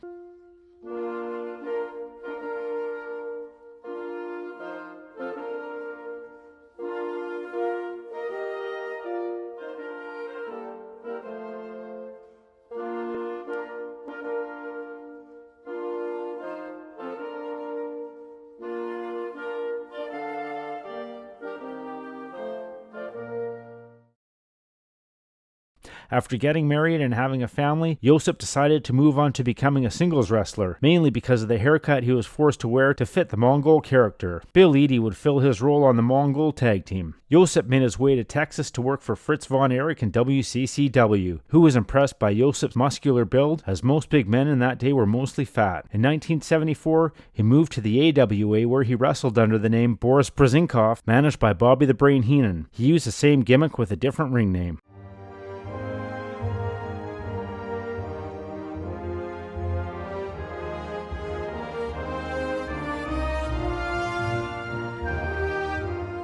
He would return to the Worldwide Wrestling Federation by the end of 1974, now known as Nikolai Volkoff, and feud with Bruno Sammartino, selling out Madison Square Garden several times. He would have ongoing feuds with Pedro Morales, Chief Jay Strongbow, and Gorilla Monsoon. In 1976, he made a one-off appearance as a masked executioner as he became the third member along with Killer Kowalski and Big John Studd. They captured the World Tag Team Championship, but it was vacated due to a third member interfering. During this time in the WWF, Nikolai Nikolai was announced as being from Mongolia. In 1977, he began what would be several tours in Japan for New Japan Pro Wrestling and All Japan Pro Wrestling, but still returning to the WWF and continue his feud with Bruno Sammartino as well as the likes of SD Jones. In 1983, while doing sporadic tours of Japan, Nikolai wrestled for Cowboy Bill Watts in the Mid-South region and began partnering with a young Barry Darsow, who is known as Crusher Darsow, a turncoat American who is now a Soviet sympathizer, feuding with both Jim Duggan and the Junkyard Dog. He made brief appearances in Florida Championship Wrestling, and while facing Manny Fernandez, the battle turned into a real fight when Fernandez showed up for their match drunk and began working stiff. Nikolai asked that Fernandez ease up several times, and when Fernandez didn't oblige, he was legitimately knocked out by several punches from Nikolai, as Nikolai was also a semi-professional boxer aside from being a pro wrestler. In July 1984, Nikolai returned to the Worldwide Wrestling Federation, now named WWF, and the next month defeating SD Jones on Georgia Championship Wrestling, when Vince McMahon's World Wrestling Federation took over the time slot on Superstation and WTBS. That same year, Vince McMahon decided to team him up with former world champion the Iron Sheik, who had just lost the title earlier that year to Hulk Hogan. He began singing his rendition of the Soviet national anthem, and they became one of the most despised teams of that time. Originally, he was going to play the song from a cassette tape, but it got lost before the match, so Nikolai got on the microphone and claimed the Junkyard Dog stole it, and he would sing it instead. He claimed that was the only time he was ever nervous in the ring. From that point on, he sang before every match. The team became managed by classy Freddie Blassie. They won the World Tag Team Championship from the U.S. Express, Barry Windham and Mike Rotundo at the first WrestleMania at Madison Square Garden, when Sheik had knocked out Windham from behind with Blassie's cane. Part of the pair's regular entrance consisted of waving the flags of Iran and the Soviet Union, then demanding that the crowd be quiet and show respect, while Volkoff sang the Soviet national anthem, a demand that usually only attracted boos from the usually pro-American crowds. Sheik then usually grabbed the mic and said, "Iran number 1, Russia number 1, USA Hakpui," which was followed by a simulated spitting act. It was all designed to get major heat from the crowd, which turned out to be a successful formula. On May 11, 1985, at the first Saturday night's main event, Sheik, Volkoff, and George Steele were defeated by the team of Windham, Rotundo, and Ricky Steamboat. Windham and Rotundo would win back the titles from Sheik and Volkoff. After losing the titles back to Rotundo and Windham, Nikolai began to wrestle more in singles competition. He faced Hulk Hogan for the WWF World Heavyweight Championship on several occasions in 1985 and 1986, including a flag match on Saturday night's main event at the Brendan Byrne Arena. Nikolai also feuded with former 82nd Airborne paratrooper Corporal Kirshner through 1985 and 86, defeating him in a peace match on Saturday night's main event. Their feud ended when Kirshner used Blassie's cane to defeat Volkoff at WrestleMania 2 in another flag match during the Chicago portion of the event. In the fall of 1986, Volkoff's manager, classy Freddie Blassie, sold half interest in his stable of superstars to the Doctor of Style Slick, as the aging Blassie was taking a step back from the business. This was a storyline aimed at reducing Blassie's active role, and the Hollywood fashion plate eventually retired in the fall of 1986 at the age of 68. Sheik and Volkoff feuded with WWF newcomer Jim Duggan for the majority of 1987, including Duggan running into the ring and stopping the Russian singing before their match against the Killer Bees at WrestleMania 3. Sheik and Volkoff won by disqualification when Duggan entered the ring while chasing Volkoff and then hitting Sheik with his 2x4 while he had the camel clutch on jumping Jim Brunzell. After WrestleMania 3, Sheik and Volkoff began a feud with Duggan, who would often run down to the ring and attack Volkoff and Sheik. This occurred on an episode of Saturday night's main event when the Can-Am Connection wrestled and defeated Sheik and Volkoff after Duggan, who was sitting in the front row of the audience, interfered due to the cheating of Sheik, Volkoff, and Slick. Sheik and Volkoff were forced to disband when Sheik and Duggan were pulled over by New Jersey State Police on their way to a WWF event. Even though Sheik and Duggan were feuding on screen, they were not in real life. Officers suspected Duggan of DUI. After a search of the vehicle and the persons, police discovered that Duggan was under the influence of marijuana while Sheik was high on cocaine. Small amounts of cocaine were also found in the vehicle. Duggan received a conditional release while Sheik was placed on probation for a year. The scandal that erupted after the two in-ring enemies were found drinking and doing drugs together led to the end of the angle, Sheik's release, and Duggan's temporary departure from the WWF. Nikolai and the Sheik were completely opposite when it came to traveling on the road. As Sheik liked to party, while Nikolai liked to save his money and go back to his room every night early and get a good night's sleep. After Sheik was fired, Slick replaced him with Boris Zukov, another alleged Russian, to form the Bolsheviks. They feuded with WWF newcomers Powers of Pain, losing to them at the inaugural SummerSlam pay-per-view in 1988. But unfortunately, the Bolsheviks did not gain the level of success as did the partnership with the Iron Sheik, as they lost most of their matches and eventually Slick as their manager. Nikolai was also responsible for reconnecting Freddie Blassie with his daughter that he had not seen in years. When Russia fell and communism died, Nikolai decided he no longer wanted to be a heel and stopped singing the Soviet national anthem and began singing the U.S. national anthem and became very pro-West, which led to a feud with Sergeant Slaughter, who had an Iraqi sympathizer role and teamed with the former Iron Sheik, who had recently become an Iraqi under the name Colonel Mustafa. After Nikolai's team defeated Slaughter's team at the 1990 Survivor Series with Tito Santana as the sole survivor, Nikolai left the WWF at the end of 1990. He made a brief return to compete in 1992 at the Royal Rumble match, as well as to face Hercules in a house show. After leaving WWF, Volkoff began competing on the independent circuit. On May 3, 1991, he defeated his former Bolshevik partner Boris Zukov for the Trans World Wrestling Federation in Newington, Connecticut. In 1992, he went to Eastern Championship Wrestling in Philadelphia, where he feuded with Vladimir Markov. On August 8th, he went to Puerto Rico to wrestle for World Wrestling Council WCC 19th anniversary show, losing to the Patriot. On October 2nd, he lost to ECW champion Don Morocco. On April 4th, 1993, he wrestled his former partner, the Iron Sheik, to a double countout at a Wrestling in the USA event in Livingston, New Jersey. He then returned to ECW on October 16th, 1993, and lost to Jimmy Snuka.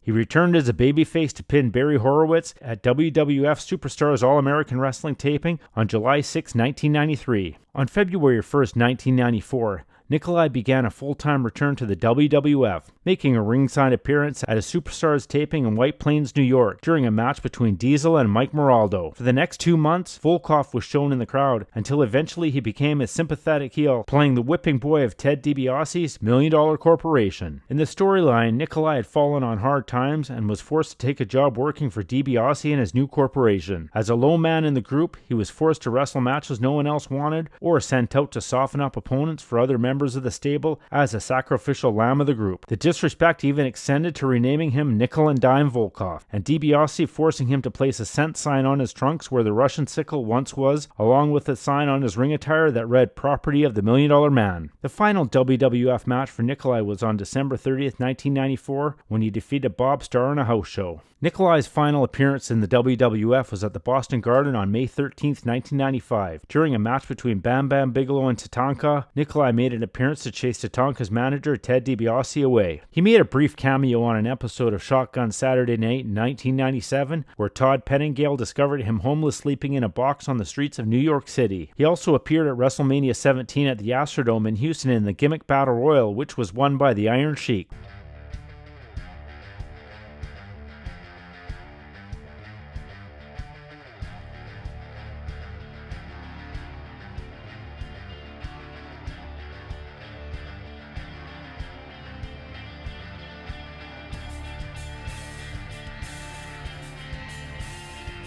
On November 30th, 2001, he lost to King Kong Bundy at an AAWA event in Jersey City, New Jersey. On February 3rd, 2005, Nikolai was announced as one of the WWF Hall of Fame inductees for the class of 2005. He was inducted on April 2nd of that year by Jim Ross in Los Angeles. In 2006, Nikolai took part in the World Wrestling Legends pay-per-view, The Reunion. Managed by the Iron Sheik, he wrestled a match against Duggan. Before the match, he once again sang the national anthem of the Soviet Union and riled up the crowd. Nikolai made his first appearance on WWE television in over 2 years on the August 13, 2007 episode of Raw as a contestant on WWE Idol, a parody of American Idol. Nikolai appeared alongside the Iron Sheik and Howard Finkel, although Nikolai was the only one who sang. Nikolai sang the Soviet national anthem, receiving boos from the crowd despite being a babyface, and was insulted by Judge William Regal, although Judges Mick Foley and Maria both praised the performance. In response, the Sheik, who was also insulted, went on a tirade until both he and Nikolai were escorted out of the building by security. Nikolai worked with the Baltimore County Police Athletic League Kids program, and he previously worked as a code enforcement officer in Baltimore City. Nikolai passed away at his home on July 29, 2018, at the age of 70, days after being released from the hospital in Maryland, where he had been treated for dehydration and other medical issues. That was the untold story of Josip Peruzovic, a.k.a. Nikolai Volkoff. Союз нерушивых республик свободных, владела навеки великая Русь, да здравствует свободный и вольный народ, ныне могучий Советский Союз.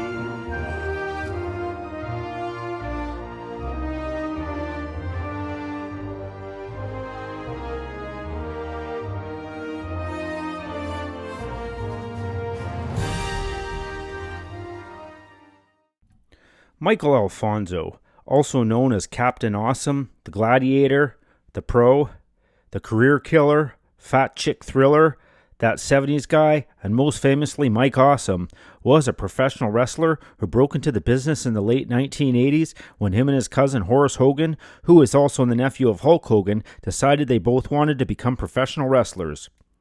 His first match was in 1989 in Florida, but would spend a majority of his early career wrestling in Japan as the Gladiator, and eventually ECW, WCW, and the WWF. At 6'6" and almost 300 pounds, he would dive over the top rope like a cruiserweight onto his opponents onto the floor. Incredibly agile for a man his size, he was known for putting on some of the hardest-hitting, mind-blowing matches a wrestling fan could ever see. His matches with Masato Tanaka in both ECW and Japanese promotion Frontier Martial Arts Wrestling are legendary. He would go on to win titles in FMW, ECW, and WWF. Along with his longtime feud with Masato Tanaka, one of his most well-known matches was when he began his tenure with the WCW and was still ECW champion wrestling Taz, who was employed by the WWF. Mike retired from professional wrestling in 2005 and became a real estate agent. Sadly, his life tragically ended and prematurely in 2007 at the age of 42. Many fans would agree Mike Awesome was among the most underused and underappreciated wrestlers who ever stepped into the ring. This is the story of Michael Alfonso, aka Mike Awesome.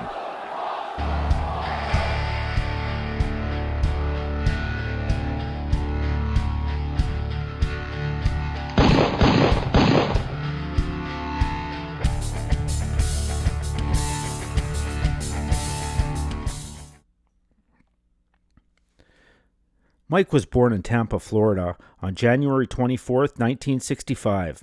Some of his first exposure to wrestling was at the age of 10, attending the matches at the Fort Homer Hesterly Armory in Tampa with other kids from the neighborhood, watching stars such as Dusty Rhodes and Jack Briscoe.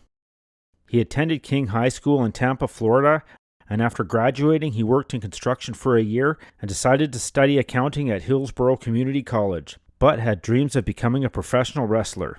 He trained at Stan's Gym on 56th Street. After working out hard for a year and telling anyone that would listen his goals of becoming a wrestler, one of his friends from the gym wrote down Steve Kern's number after seeing an ad on TV for his wrestling school. Mike made the call and went down and signed up, dropping out of college after 3 years. Although his parents were disappointed he dropped out of school, they were supportive of his dream. In January of 1988, he paid his $2,000 fee and began training at Steve Kern's school along with Dennis Knight, also known as Midian, and would be the only two who would complete the training. He would also train with Al Green, who joined the class later on. Aside from learning how to take bumps, he would learn a lot of ring psychology from Lou Perez, who also smartened him up to the business, and was also trained early in his career by Jimmy Del Rey. His first match was a tag team bout, February 26, 1989, with his partner the Bubblegum Kid versus the Star Riders. After working in Pro Wrestling Federation and Florida Championship Wrestling, in March 1990 he made his way up to the USWA and began working for Jerry Jarrett. After 3 months and falling behind on his bills due to low pay, he headed back to Florida broke. And although he made some appearances for WCW, he was unsure if his wrestling career would pan out. He went back to college and began wrestling local shows part-time, where he was a heavyweight champion, but wrestling for free. He met a promoter who was sending a group of guys to Japan when one canceled, so Mike took his spot, which he believed saved his wrestling career. On September of 1990, he debuted in the Frontier Martial Arts Wrestling League in Japan and became known as a Gladiator, and would work for them on and off for 9 years. According to Mike, kayfabe was still very much practiced. The heels and the babyfaces would take separate buses and rarely even speak before the matches. He debuted in FMW as a monster villain on September 20th in a street fight teamed with Mr. Pogo against Atsushi Onita and Jimmy Backlund, which Mike's team won. He lost to Onita in a chain death match on October the 1st, after which he returned to the United States. Onita was impressed by Mike and called him back for more tours with FMW.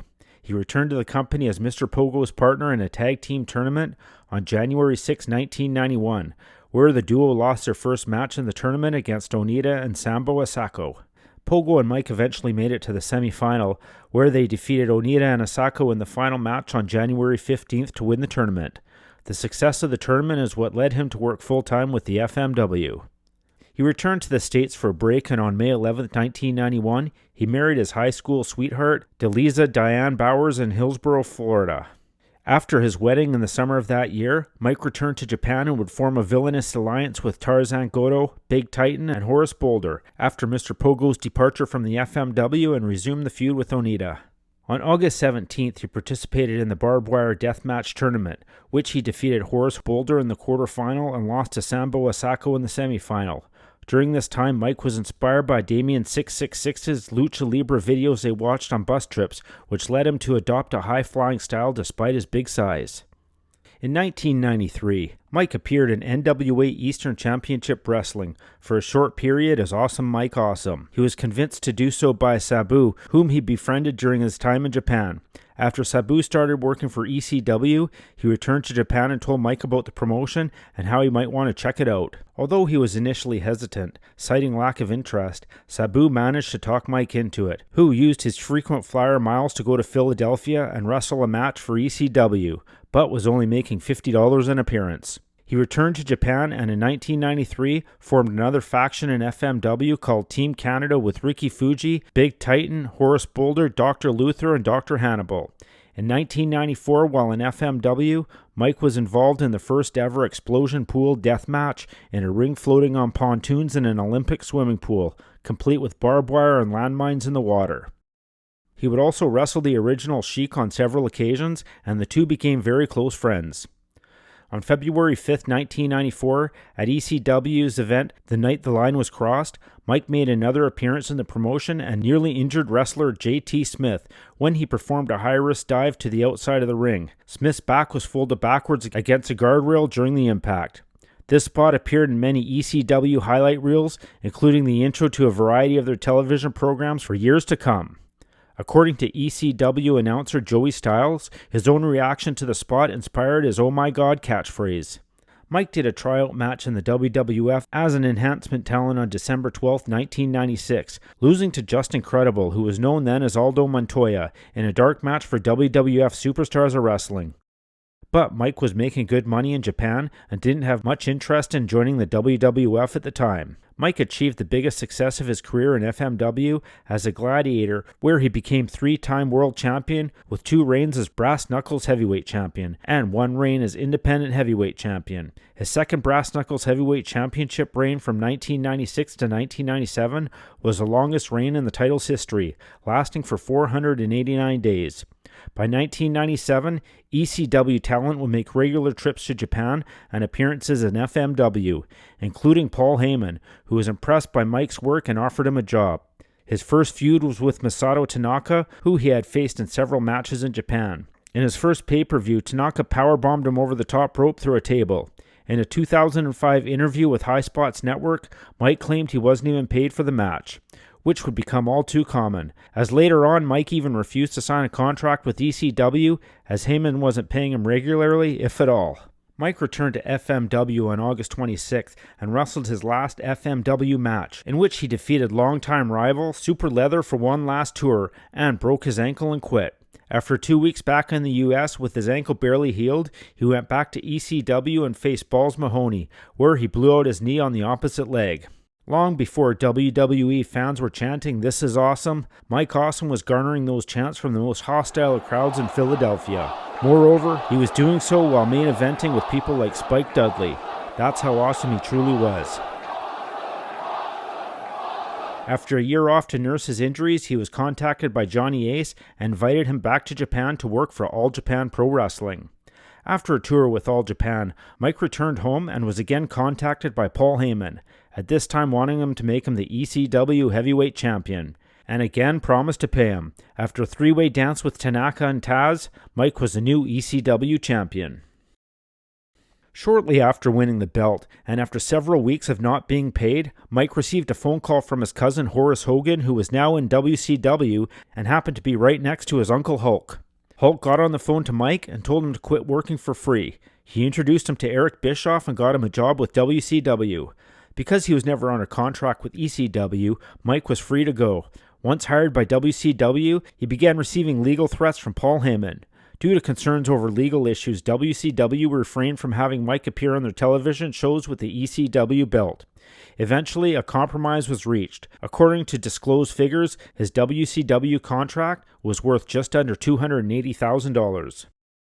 Mike returned to ECW for one night and dropped the title to Taz, who was working for WWF at the time. When Mike showed up for the show, he had to wait outside and was not allowed in the locker room. His only contact with Paul Heyman at this point was through lawyers and faxes. Mike was disappointed having to face Taz, as he didn't trust him at all at this point, and would have preferred to face Rhino, as he was the only one he could trust. Lance Storm echoed perspective on Mike's decision to abruptly leave the Philadelphia-based promotion and noted that any heat was unjustified. He would state, "Mike got a lot of heat for the way he left ECW, but a lot of that was unjustified. The true story is that Mike was owed a significant amount of money from ECW and refused to sign a contract until he received all the money due to him. After repeatedly not receiving money promised to him, Mike accepted an offer from WCW that offered his family financial security. I'm not sure there is anyone in the business who would have done differently." During a video series for Kayfabe Commentaries, Justin Credible noted that Mike Awesome probably lost around $50,000 in unpaid money. His debut was on the April 10th, 2000 edition of Nitro, while still technically the ECW World Champion, where he was slated for a top spot. He debuted as a legend killer who feuded with Hogan and Nash. This was also the Nitro reboot, where Vince Russo and Eric Bischoff made the awkward decision to strip all of the champions of their titles to start over with the culmination of several tournaments at the coming of the Spring Stampede pay-per-view. Mike Awesome would debut from the crowd, siding with the New Blood stable and attacking Kevin Nash. Mike competed in the tournament for the United States title, but was knocked out in the second round to eventual winner Scott Steiner. In May 2000, Mike threw Canyon off the top of the first level in a triple cage onto the entrance ramp, which solidified his career killer gimmick. But after the incident at the Bash of the Beach in 2000 and creative differences between Hulk Hogan and Vince Russo, Horace was fired, and being close to Hulk and staying close to him backstage after the match was over to make sure nothing happened to Hogan put Mike in Vince Russo's bad books. Mike went from the career killer to the fat chick thriller. According to Eric Bischoff in his 83 Weeks podcast, Mike never complained and did what he was supposed to do. Mike would later state he felt uncomfortable and felt bad about making fat jokes about the women they paired him up with. After passing Russo in the hallway, Vince pulled him aside and told him he was going to make him that 70s guy, complete with his own talk show segment, The Lava Lounge. Somehow Mike continued to amaze fans and create memorable wrestling moments. No one will ever forget the Insane Clown Posse being powerbombed on top of Mike's 1970s Partridge Family-style bus. Shaggy would actually slide off and legitimately hurt himself. Mike was making a mountain out of a molehill. On the January 3rd, 2001 edition of Thunder, Mike dropped the 1970s gimmick in favor of a Canadian career killer gimmick and joined WCW's Team Canada stable with Lance Storm and Elix Skipper. A feud with the Filthy Animals led to Mike challenging Billy Kidman to a hair versus hair match on January 15th. However, before the bout could take place, Team Canada attacked Kidman backstage, leaving him unable to compete. Kidman's bald stablemate Conan replaced him and got the win, giving the Animals the right to cut off Mike's longtime mullet. Mike then faded into the background, mostly helping Storm in his battles against Ernest the Cat Miller. On the final Nitro on March 26, 2001, Mike and Storm were defeated by Chuck Palumbo and Sean O'Hare in a WCW World Tag Team Championship match. WCW had hired Johnny Ace, and in 2001, Mike believed things would turn around for him. He cut his mullet and was paired with Lance Storm, but unbeknownst to him, the company was bought out by Vince McMahon and everything changed. When the company was bought out by the WWF, Mike was one of the first wrestlers to get a phone call and offered a job. According to Mike, the politics in the WWF locker room made for a tense work environment. After the March 2001 purchase of WCW by the World Wrestling Federation, Mike became part of the Invasion storyline in the WWF. His WWF debut came on the June 25, 2001 episode of Raw during a match which saw Test defending his Hardcore Championship against Rhino. After Rhino gored Test against a wall and pinned him, he stood celebrating his new title, only to be attacked by Mike wielding a metal pipe. He then powerbombed Rhino onto a ladder and pinned him, becoming the champion himself due to the 24/7 rule. Mike was the first WCW talent to gain gold in the WWF, getting away with the hardcore belt before any WWF wrestlers could catch him. Mike's hardcore reign came to an end a few weeks later on the July 12th edition of SmackDown when he was pinned by Jeff Hardy, thanks to a distraction by Edge. Mike defeated Edge on the July 16th episode of Raw. The feud continued when Edge introduced his tag team partner Christian into the rivalry. Mike and Lance Storm were defeated by Christian and Edge at Invasion on July 22nd, Mike's first WWF pay-per-view match. From there, Mike's push diminished and appearing mostly on WWF's B shows. Mike re-injured his knee in a match with the Big Show on November 2001, which would cost him 6 months on the shelf. When he returned, he became the ECW heavyweight champion, but in his opinion, he was just a transitional champion. Mike believed he was held back creatively in the WWF and was not able to give the fans the type of matches they wanted. Mike returned to the SmackDown brand on the July 27, 2002 edition of Velocity, where he was defeated by Tajiri. Mike was a mainstay on Velocity, SmackDown's B show, for the next few months, jobbing to wrestlers such as Farouk, Bull Buchanan, Mark Henry, and Funaki. Mike was released from the WWF on September 27, 2002, along with Shawn Stasiak and Horace Hogan. Mike was quoted saying, "Being in the WWF sucked. I hated it. You had to kiss everybody's ass. You had to be on your political toes at all times. You would not believe the backstage politics. You were getting stabbed in the back constantly. I was so happy when I was told I was gone." Between blowing out his knee, having Paul Heyman in the office, and not being able to wrestle the style of matches he wanted to, he saw the writing on the wall. From 2002 until 2005, Mike competed on the independent circuit in the United States and Japan, where he returned to All Japan Pro Wrestling as a gladiator once again. He had a short stint with Major League Wrestling, where he won the MLW World Heavyweight Championship from Satoshi Kojima, only to lose it 10 minutes later to Steve Corino. In April 2003, Mike debuted in Total Nonstop Action Wrestling. He wrestled several matches for the promotion before leaving in May 2003. His TNA in-ring debut was on April 16th of that year, where he defeated Perry Saturn by DQ when the Sandman and New Jack interfered. On April 23rd, Mike teamed with Brian Lee and Slash in a losing effort against Perry Saturn, New Jack, and the Sandman. On May 14th, Mike competed in his final TNA match where he lost to Mike Sanders in a tables match. After, he returned to All Japan and had no more problems with his knee. Mike made an appearance at the ECW One Night Stand Reunion pay-per-view on June 13, 2005, defeating Masato Tanaka. The crowd greeted Mike with jeers at the beginning of the match, and commentator Joey Styles made frequent references to Mike's leaving of ECW for WCW, but by the end of the match, the crowd were chanting "This match rules" and gave both men a standing ovation. His last match was in 2005.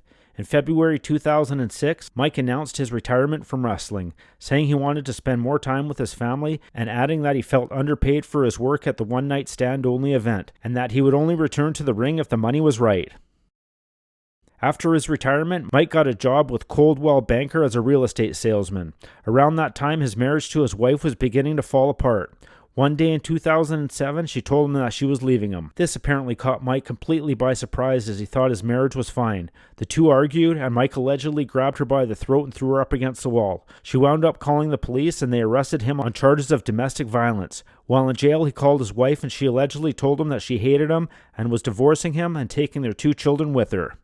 According to Lance Storm, Mike seemed to be a very happy and loyal family man. When he was released from jail, Mike returned home to find an empty house with much of their money and belongings all gone. Reports say that she also went as far as to throw away and destroy some of his personal possessions. Completely despondent, Mike committed suicide by hanging himself. His friends discovered his body in his home. He was just 42 years old. WWE acknowledged his death on the February 20th broadcast of ECW on Sci-Fi at the opening of the program. Mike was an avid gamer, outdoorsman, and enjoyed fishing and trail bike riding, and would ride frequently at Alafia River State Park in Florida, close to his Tampa home. He left behind a son and daughter. That was the story of Michael Alfonso, aka Mike Awesome. Professional wrestling is a world of accounts of stories of over-the-top victories of athletes combating adversities and winning titles.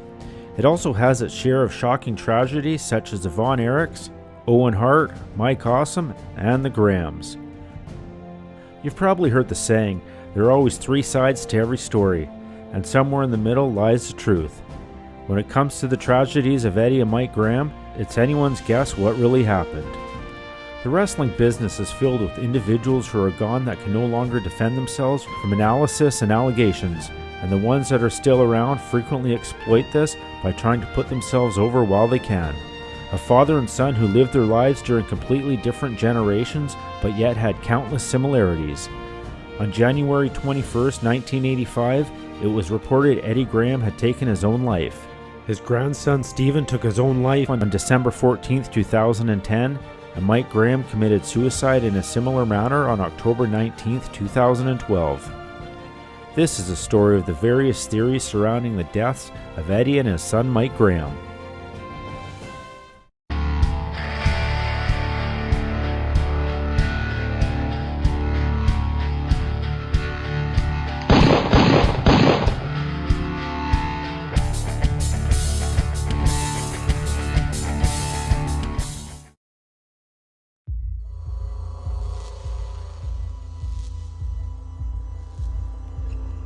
Eddie Graham, whose real name Edward Gossett, and who early in his career in Texas wrestled under the name Rip Rogers, became known in the Northeast in the late 1950s as part of a top-rated tag team with his brother, Dr. Jerry Graham, known as the Golden Grahams or the Graham Brothers.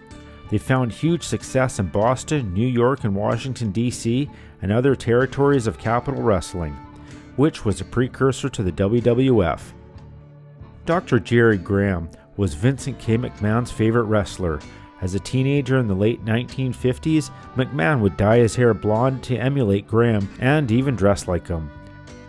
The very prestigious U.S. Tag Team titles became theirs on several occasions until 1960 when Eddie left for Florida. Jerry Graham, wielding a hunting knife and a sawed-off shotgun, would later attempt to steal his mother's dead body from the hospital shortly after she passed away. Other members of this kayfabe family included Crazy Luke and later superstar Billy Graham. When Eddie was in the New York area, he became one of the most popular and wealthiest wrestlers of that era.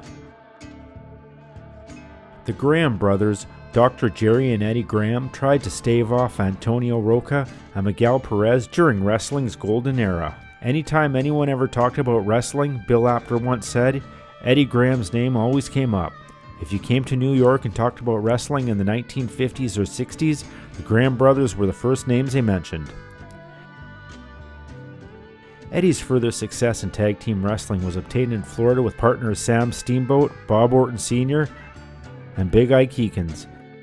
Eddie also became a two-time Southern Heavyweight Champion for the NWA in 1962 and 63.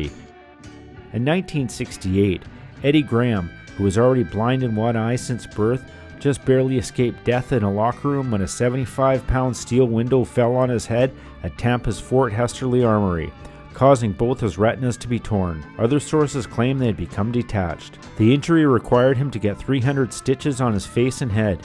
He was ultimately awarded $23,000 by the Florida State Legislature for the damages caused and was out of action for 15 months.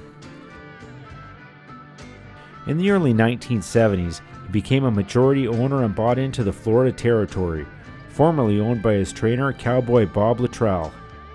There he took charge of championship wrestling from Florida's promoting and booking. He did bring in others to help him with booking from time to time, but Eddie always had the final say.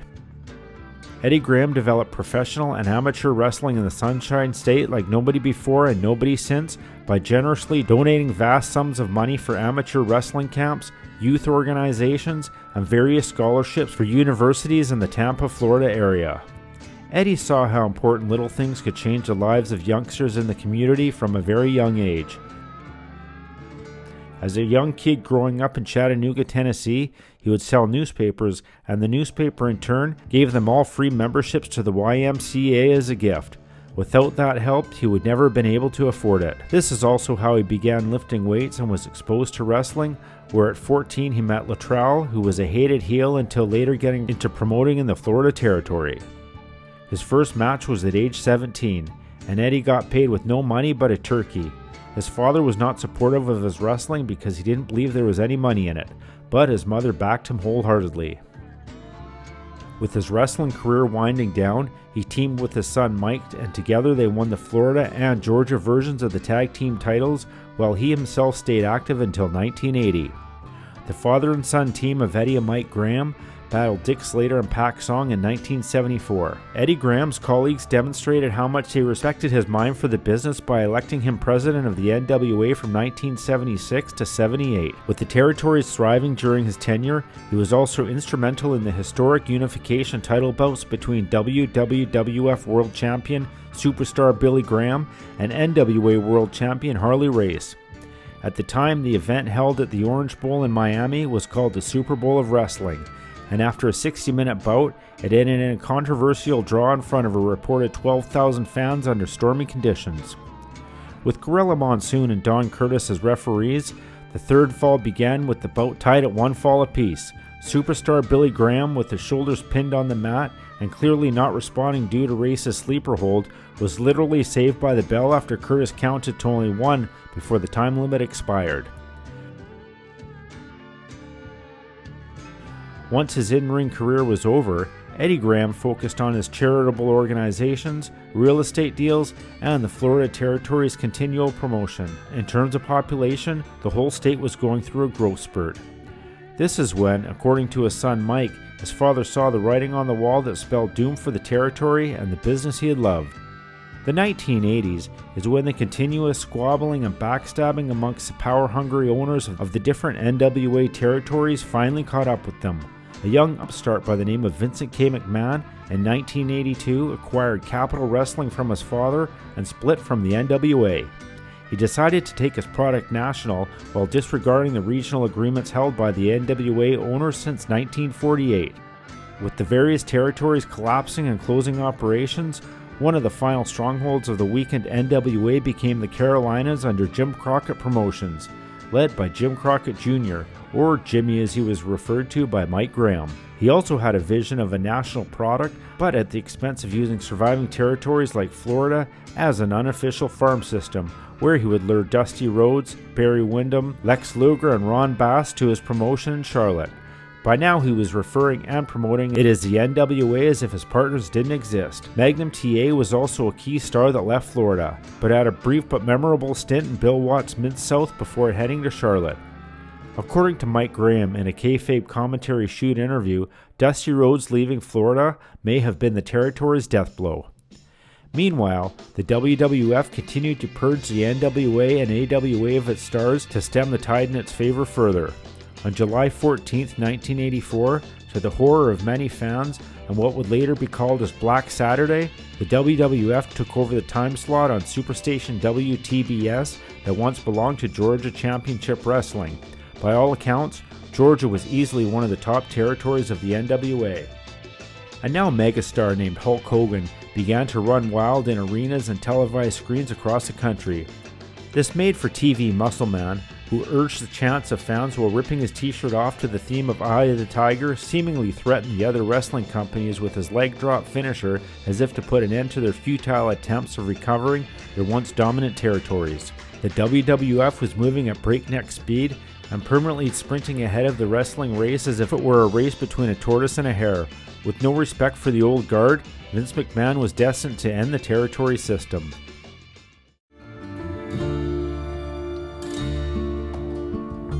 During all of this, Eddie Graham took his own life at the age of 55 on January 21, 1985, with a self-inflicted gunshot to the temple using a large caliber revolver. In a shoot interview conducted by Kayfabe Memories, his son Mike believed that various factors, including financial, personal troubles with his girlfriend, and his long struggle with alcohol may have led his father to taking his own life.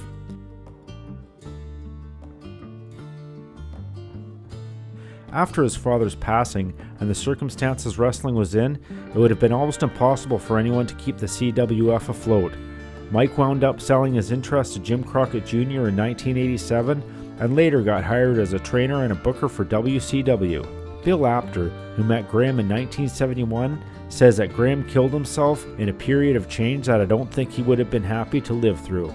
I think he would believe there's too much of the showbiz entertainment. Eddie always sold wrestling. In wrestling business terms, Mike's father perhaps saw the writing on the wall and foresaw the continued crumbling and eventual sinking of the NWA at the hands of the future juggernaut of wrestling, the WWF.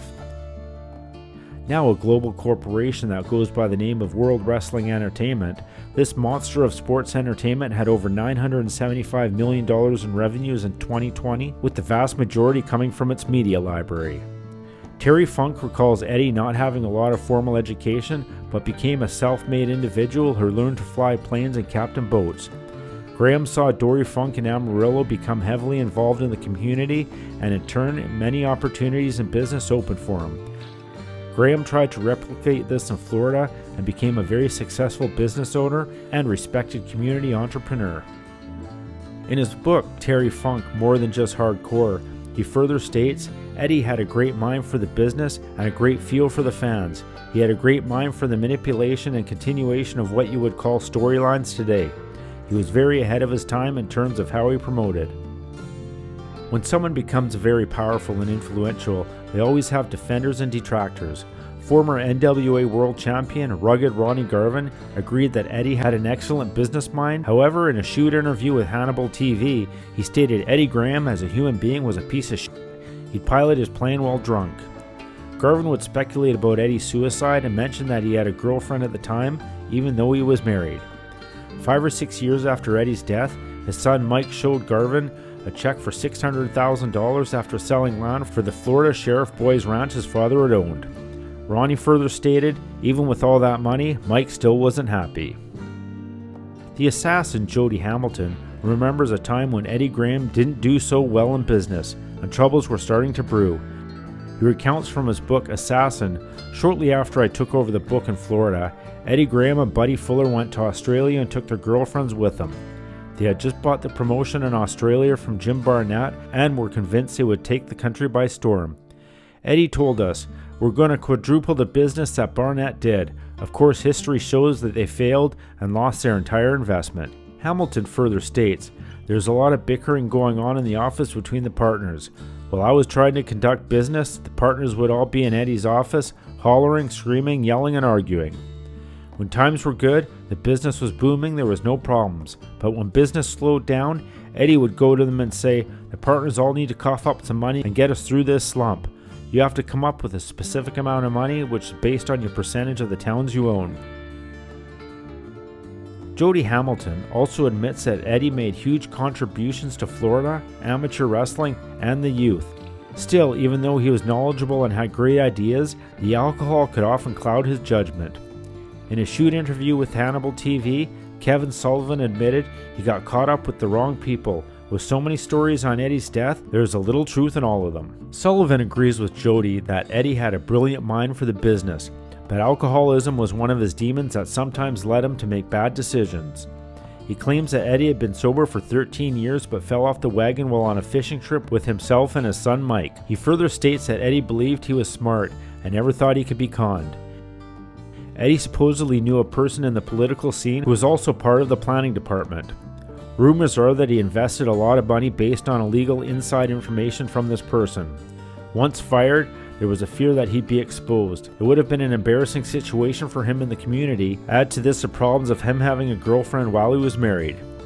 This theory about the real estate deal gone wrong is one that superstar Billy Graham also believes had something to do with Eddie's suicide.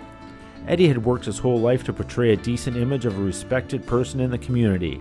This alleged fraud would have been the end of him and would face probable jail time if convicted, according to superstar Billy Graham. Kevin Sullivan further speculates that maybe Eddie had health issues because his body had changed. He doesn't toss out the possibility that alcohol had something to do with it. Dutch Mantell, who was hired to book Florida in 1984, recalls Eddie always tense and troubled. He remembered not being able to talk to Eddie to pick his brain because he was always on the phone with someone at the office. He too believed the rumor of the real estate with a shady background to it as one of the main catalysts of Eddie deciding to take his own life. Along with the business being down in Florida with all the talent that had gone to the Carolinas. California-based psychiatrist Dr. David Reese, CEO of Beyond Wellness Talent Protection, comments, theoretically many factors may have contributed to Eddie's suicide, including chronic depression, alcoholism, long-term effects of the acute head injury, as well as possible chronic pain or additional effects of minor head injuries related to Eddie's wrestling career. We can only speculate how these factors affected Eddie's behavior and relationship with Mike, but there had to have been a significant impact. Graham made contributions to a number of charitable causes as chief of the Florida Boys and Girls Ranch Villa. In 1957, Graham, Cowboy Luttrell, and Hillsborough Sheriff Ed Blackburn began efforts to establish the organization. Graham donated funds from every championship wrestling from Florida show to the Villa, bringing in a reported $100,000, also donating to a high school and college-level amateur wrestling events. On January 21, 1985, after a night of heavy drinking mixed with prescription pills, was sitting on his bed sipping coffee. It was late morning, a few days after his 55th birthday, and he had not slept well. He looked terrible. For a month or more, the usually vivacious Eddie Graham had been withdrawn. He wasn't going into the office every day and would hardly say a word during dinner. On his 50th birthday, he had been celebrated in a big benefit attended by Tampa politicians and business leaders. This year, for his 55th, he stayed home. He didn't even want to go around the corner to visit his grandchildren who adored him.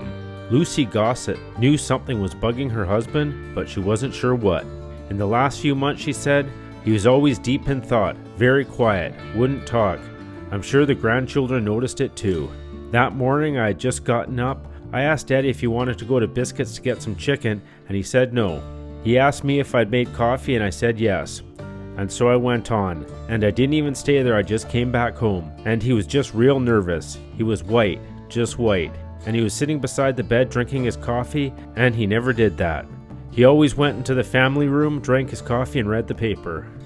Then the phone rang. It was a friend with some extra vegetables from her garden. I went back into the bedroom and I said, Eddie, I'll be right back. And he says, okay. He says, you can fix me some breakfast when you get back. She was gone just 15 minutes. It was that quick, she says. While his wife was out, Eddie went into another room where he kept a cabinet stocked with several rifles and handguns. He removed a 5-shot, 38 caliber blue steel Smith & Wesson revolver, inserted one bullet, returned to the bedroom and lay face up on the bed, dressed only in his underwear. He put the gun to his right temple and pulled the trigger. When I opened the door, I heard this gurgling and went in there and he was on the bed. He had shot himself, says his wife. He was still breathing. An ambulance rushed him to St. Joseph's Hospital in Tampa, where he died a few hours later. Afterwards, when Mike went through his father's papers, he would find notes that Eddie had written to himself during those weeks and months of brooding. Only then did his family begin to realize what he had been going through. Mike won't share the notes, but he says it may hold a clue to why his father ended his own life. I've been conned, one note read, and the embarrassment is too much to stand. By any measure, Eddie Graham was a success. He was born poor, had worked hard, reached the top of his field, achieved fame and wealth and respect. His marriage lasted 35 years, surviving lean years and life on the road. He had a son who followed in his footsteps and who gave him 2 fine grandchildren. In some ways, though, he was 2 people. One the fans saw, tough, brutal, mean. The other his friends saw, tough, yet but soft inside, a gentle, kind man who loved practical jokes. Graham's participation in a land deal gone wrong led him to needing to raise over $500,000, including financial and marriage problems contributed to his death.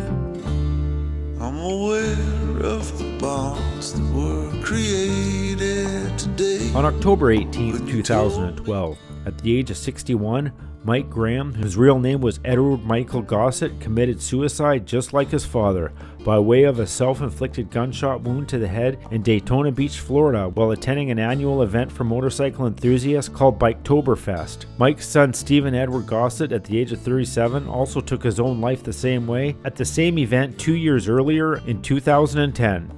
Kevin Sullivan claims after all these deaths, he found out that Eddie's father, Mike's grandfather, also committed suicide, and Eddie had a brother with terminal cancer who also took his own life. Sullivan remembers Mike saying once to him, Jerry Briscoe, and a couple of other friends after both his father and late son had passed away, "I must have been a horrible son and a horrible father."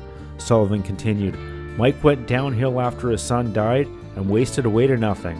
Sullivan also recalls a chilling phone call after Mike's final ever guest on his radio show, Talking Wrestling with Mike Graham.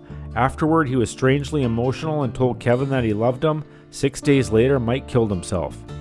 According to the Post and Courier with Mike Mooneyham, in a haunting similar phone call from Eddie Graham to his son before killing himself after Super Bowl Sunday in 1985, he also called his son Mike to remind him that he loved him. Although it can be said that Mike Graham had success in pro wrestling compared to so many others that have laced up the boots and entered the squared circle, he never became a major star and certainly didn't reach the heights that his father Eddie did. Mike entered the sport against his mother Lucy's wishes, as she did not want Mike's wife to go through what she did during Eddie Graham's career, in which many times he had been injured or come home bloodied. She was also aware of the dismaying task Mike would have, trying to live up to the Graham family name his father had established. In the long run, it seems like his short stature also became a huge obstacle in getting the big push he needed in wrestling. So much that Dusty Rhodes, in a shoot interview with Stone Cold Steve Austin, says that he became Eddie's wrestling son because certain limitations Mike had, such as his height. The 16-time world champion Nature Boy Ric Flair is quick to defend his former friend. Mike Graham was tough as they come, a phenomenal performer who never got the recognition he deserved because he was considered too small to be a championship contender. His reputation was legit for his size, and he was very tough. Famed play-by-play announcer Gordon Soley respected Mike's gutsiness and fortitude in the ring, and he stated he'd go toe-to-toe with a buzzsaw and give it the first 2 rounds. Before wrestling professionally, Mike was a 3-time state AAU collegiate wrestling champion and a state champion at the 154-pound weight class. As a sophomore, he defeated a senior named Richard Blood, who later became Ricky Steamboat. Mike was also an accomplished powerlifter who set state records in the bench press. Former NWA World Champ Dory Funk recalls young Mike Graham would take on all comers to see if they had the skill and credibility to become a pro wrestler. Mike did this along with Japanese shooter Hiro Matsuda, Bob Roop, the Briscoe brothers Jack and Jerry at the infamous Snake Pit Gym located at the Tampa Sportatorium. At the time of Mike's death, he was wearing his son's old work boots. In Mike's case, comments Dr. Reese, it appears that the most compelling factor was the suicide of his son in 2010. In the incident report, his wife comments that after the suicide of their son, Mike threatened to commit suicide on several occasions. Studies also show that parents' behavioral traits can pass to their children as a predisposition towards alcohol and addiction. In a kayfabe commentary shoot interview with Jim Cornette, Kevin Sullivan stated that Eddie told him that he got divorced in Amarillo, Texas from his wife Lacey when Mike was around 2 or 3 years old, but because he loved his boy so much, he stuck with her. He says that after a couple years Eddie died, Mike found out and confronted Sullivan on why he didn't tell me I'd known. Now things started to fall in place for Mike. He realized that maybe he was too hard on his father. There were times when he didn't get along with him, but Eddie usually got along fine with Kevin. Bill Watts offered, the suicide was more understandable with Eddie because of the things that he was doing, but with Mike, you never saw it coming. On a biochemical basis, says Dr. Reese, recent studies have found that stress of any childhood trauma causes chemical changes in the brain that are associated with a risk of depression and suicide. Though there are high standards in the ring, Eddie and Mike Graham should be remembered for their positive contributions to wrestling. They left the sport better than they had entered it. More importantly though, Eddie Graham left behind a better world through his civic work and helped shape many youths that now as adults surely appreciate all he did. But sadly, the tragic way their lives ended will be discussed for generations to come, by fans and non-followers of the grappling game alike. Eddie Graham was inducted into the Wrestling Observer Newsletter Hall of Fame in 1996 and inducted posthumously into the WWE Hall of Fame in 2008 by Dusty Rhodes, with his son Mike Graham accepting the offer on his father's behalf. Mike Graham was a 16-time NWA Florida Tag Team Champion with various partners. He was awarded the Pro Wrestling Illustrated Rookie of the Year award in 1972. He was also ranked number 100 in the PWI 500 for 1992. That was the story of Eddie and Mike Graham. I'm aware of the bonds that were created today. When you told me that sure there's a way. The water's so still and my pain has gone away. The air is much cleaner after it rains. Brian Christopher Lawler was a professional wrestler who began his career in the late 1980s in Memphis, Tennessee, and eventually gaining worldwide recognition when in 1997 he joined the WWF. Although his father, Jerry the King Lawler, was arguably one of the most known wrestlers and the voice of WWF at the time, Brian chose not to use his last name and attempt to carve out his own legacy. But deep down inside, he still wanted to be like his father, eventually becoming one of the staples of the Attitude Era, joining Scott Taylor to form the tag team Too Much, soon changing their name to Too Cool and adding Rikishi to the mix. As popular as Brian was with fans, he was also well liked in the locker room. As the WWF shifted from the Attitude Era to the Ruthless Aggression Era, many of its stars were forgotten by the company and left to bounce between other promotions in the independent scene. Others fell off the map completely while the WWF focused on creating new stars. Many couldn't cope with being worldwide celebrities one day performing in sold-out arenas, making several $1,000s per week, to making the daily grind of wrestling in bingo halls, high school gyms, and rec centers, sometimes not making enough to pay for gas, food, and a hotel room. Brian made a brief return to the WWF, now called the WWE, in 2004, but Brian, like most performers at the time, allowed his extracurricular activities to become a habit.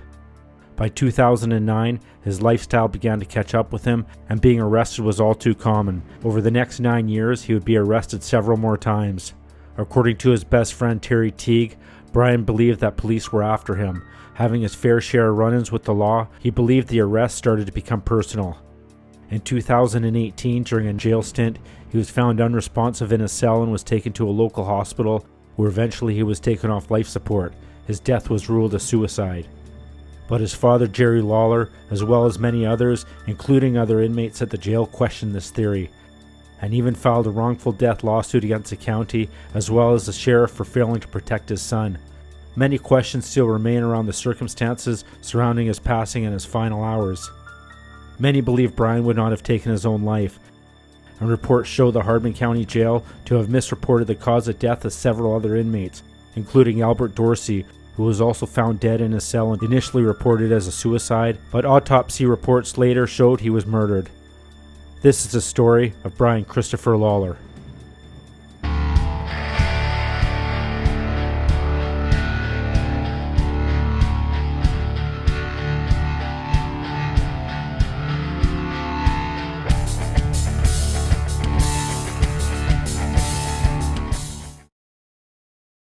It seems it's like a nightmare that we can't wake up from.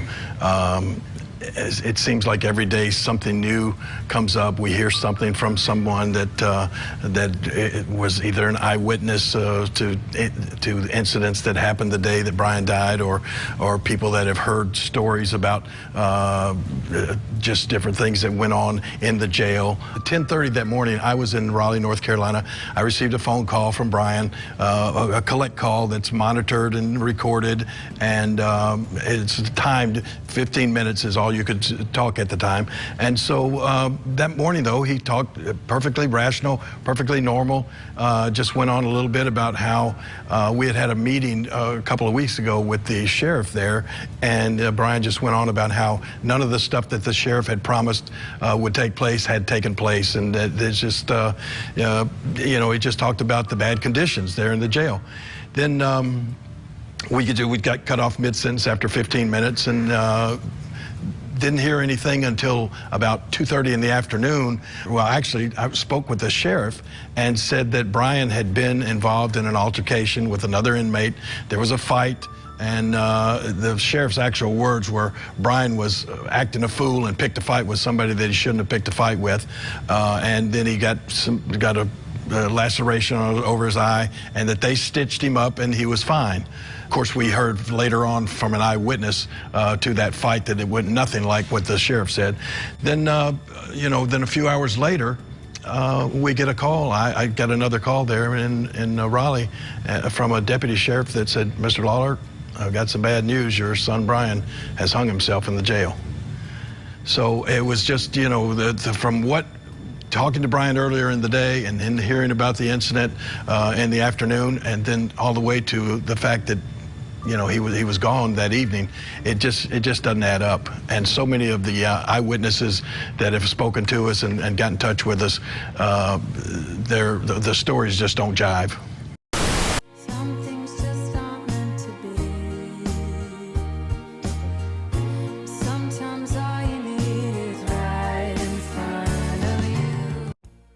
Brian Christopher was the first son to Jerry and Cade Lawler and was born on January 10, 1972. The couple would later have another son, Kevin. Being a professional wrestler and an international star, Jerry was on the road most of the time, which left little time to dedicate to his family. Like most professional athletes, his marriage took a back seat, and eventually him and Cade divorced around 1978. By age 6, Brian was only seeing his father a few times a year due to his schedule. Eventually, him and his brother started going to the matches at the Mid-South Coliseum each week just to see his father. He and his brother would get to talk to him for a few minutes each week between promos and matches.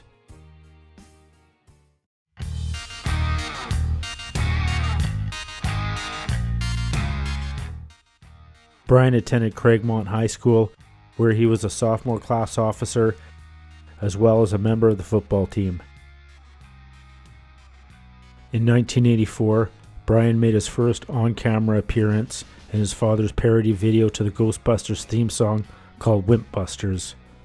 While he was a junior in high school, they were staging wrestling matches at his high school gym, being promoted by someone he knew. One night, he says the wrestling was so pitiful that he had talked smack backstage about how he could do a better job than them, and someone told him to put up or shut up. He and his friend took the guy's challenge and had a tag team match. He showed a tape of the match to his father, who at that point never realized his son wanted to be in the business, and was told that he could do matches on the weekend while still in high school, as long as he got wrestling gear that covered his entire body and wore a mask. He was never formally trained. He'd watched a lot of matches over the years, so he'd try stuff he'd seen before. Once he got into the business, Dr. Tom Pritchard and others taught him the psychology of the ring. Brian officially started his professional wrestling career in 1989. From the start of his career, Brian never used his real last name. He stated he didn't use the Lawler name because he wanted to make a name for himself instead of having the stigma of, "Oh, he's so-and-so's kid," or "he's only there because of his old man," but still claimed no one could ever fill his father's shoes and still looked at Jerry as being one of the best in the business. He began his career as one half of the masked tag team The Twilight Zone with Tony Williams under the individual ring names of Nebula and Quasar. After they were unmasked, Brian continued to wrestle in the United States Wrestling Association under the name Too Sexy Brian Christopher. He feuded with wrestlers such as Jeff Jarrett, Bill Dundee, Tom Pritchard, the Moondogs, and even his own father, Jerry Lawler. Among his partners were Tony Williams, eventually known as the New Kids, and would even change the ring music to Hangin' Tough by the New Kids on the Block. He would also team briefly with Doug Gilbert, Scotty Flamingo, and Hot Stuff Eddie Gilbert. He would also tag with Flex Kavana during Flex's first ever televised match, as well as help him out in the ring. Flex would go on to be known as Rocky Maivia and later The Rock. The two would remain close friends throughout their careers.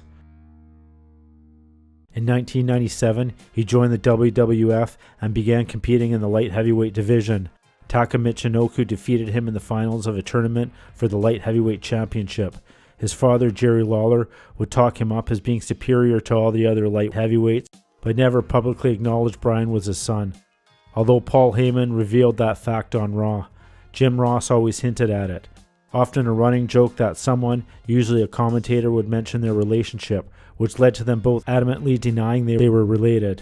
In 1998, he started teaming with Scott Too Hot Taylor to form the tag team Too Much. He injured his knee in a tag match against D'Lo Brown due to an enziguri spot gone wrong. When he was examined, it turned out his ACL was torn in half and tore up his meniscus in both knees. The infamous Dr. Andrews, who at that point just performed surgery involving Triple H's knee, claims it was the worst knee injury he had ever seen. He claimed to have trained 8 hours a day, resulting in the 4th quickest recovery in the history of that injury. The Too Cool gimmick had just made its debut the night before he blew out his knee. He credited the idea for the gimmick to Vince Russo.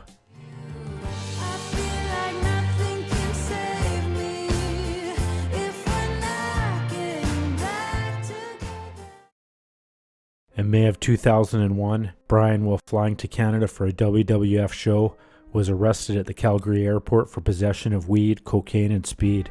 Although he was only issued a fine and charged as a misdemeanor, his WWF contract was terminated because of the incident. His last match for the company was on SmackDown at the Arrowhead Pond in Anaheim, California, when he teamed with Steve Blackman and Trish Stratus in a mixed tag match, defeating the Right to Censor, Bull Buchanan, Ivory, and the Good Father. Throughout the next several months, he would bounce between independent promotions, wrestling in the USA, and MCW Pro Wrestling.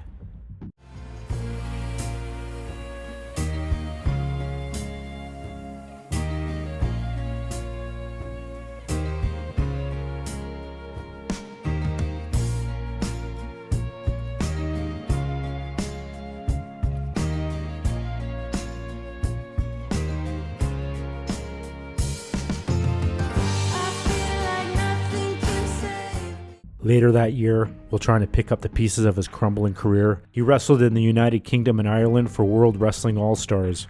On February 24, 2002, at the WWA pay-per-view The Revolution in the United States, Bryan wrestled WWA Heavyweight Champion Jeff Jarrett for the title but lost. In April 2002, at the WWA pay-per-view The Eruption in Australia, he teamed with Ernest the Cat Miller to defeat Buff Bagwell and Stevie Ray. The next year, things started looking up for Bryan. From 2002 until 2003, he worked for TNA Total Nonstop Action as Brian Lawler. He formed a group called Next Generation with fellow second-generation stars David Flair and Eric Watts. They were involved in a rivalry with Dusty Rhodes and harassed him with a replica of the NWA World Title belt that he wore when he was champion. In April 2004, he returned to the WWF, now calling itself the WWE, as Grandmaster Sexay, when Jerry Lawler was the head of talent relations, but he was released the following month when John Laurinaitis took over for Lawler's position. In September of 2007, he appeared on the television program Anderson Cooper 360 concerning the double murder and suicide involving Chris Benoit.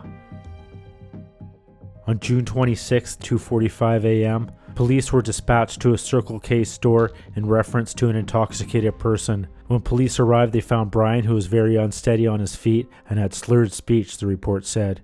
Once he was taken into custody, Bryan became very belligerent, cursed an officer, and told him once the handcuffs were off, he was going to rip the officer's head off. The report said Bryan was taken into custody for his own safety due to his high level of intoxication.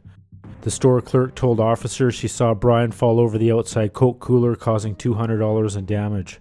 Bryan pled guilty and was fined $50 plus court costs, and was also given the choice between serving 30 days in jail or 30 days in an inpatient treatment center.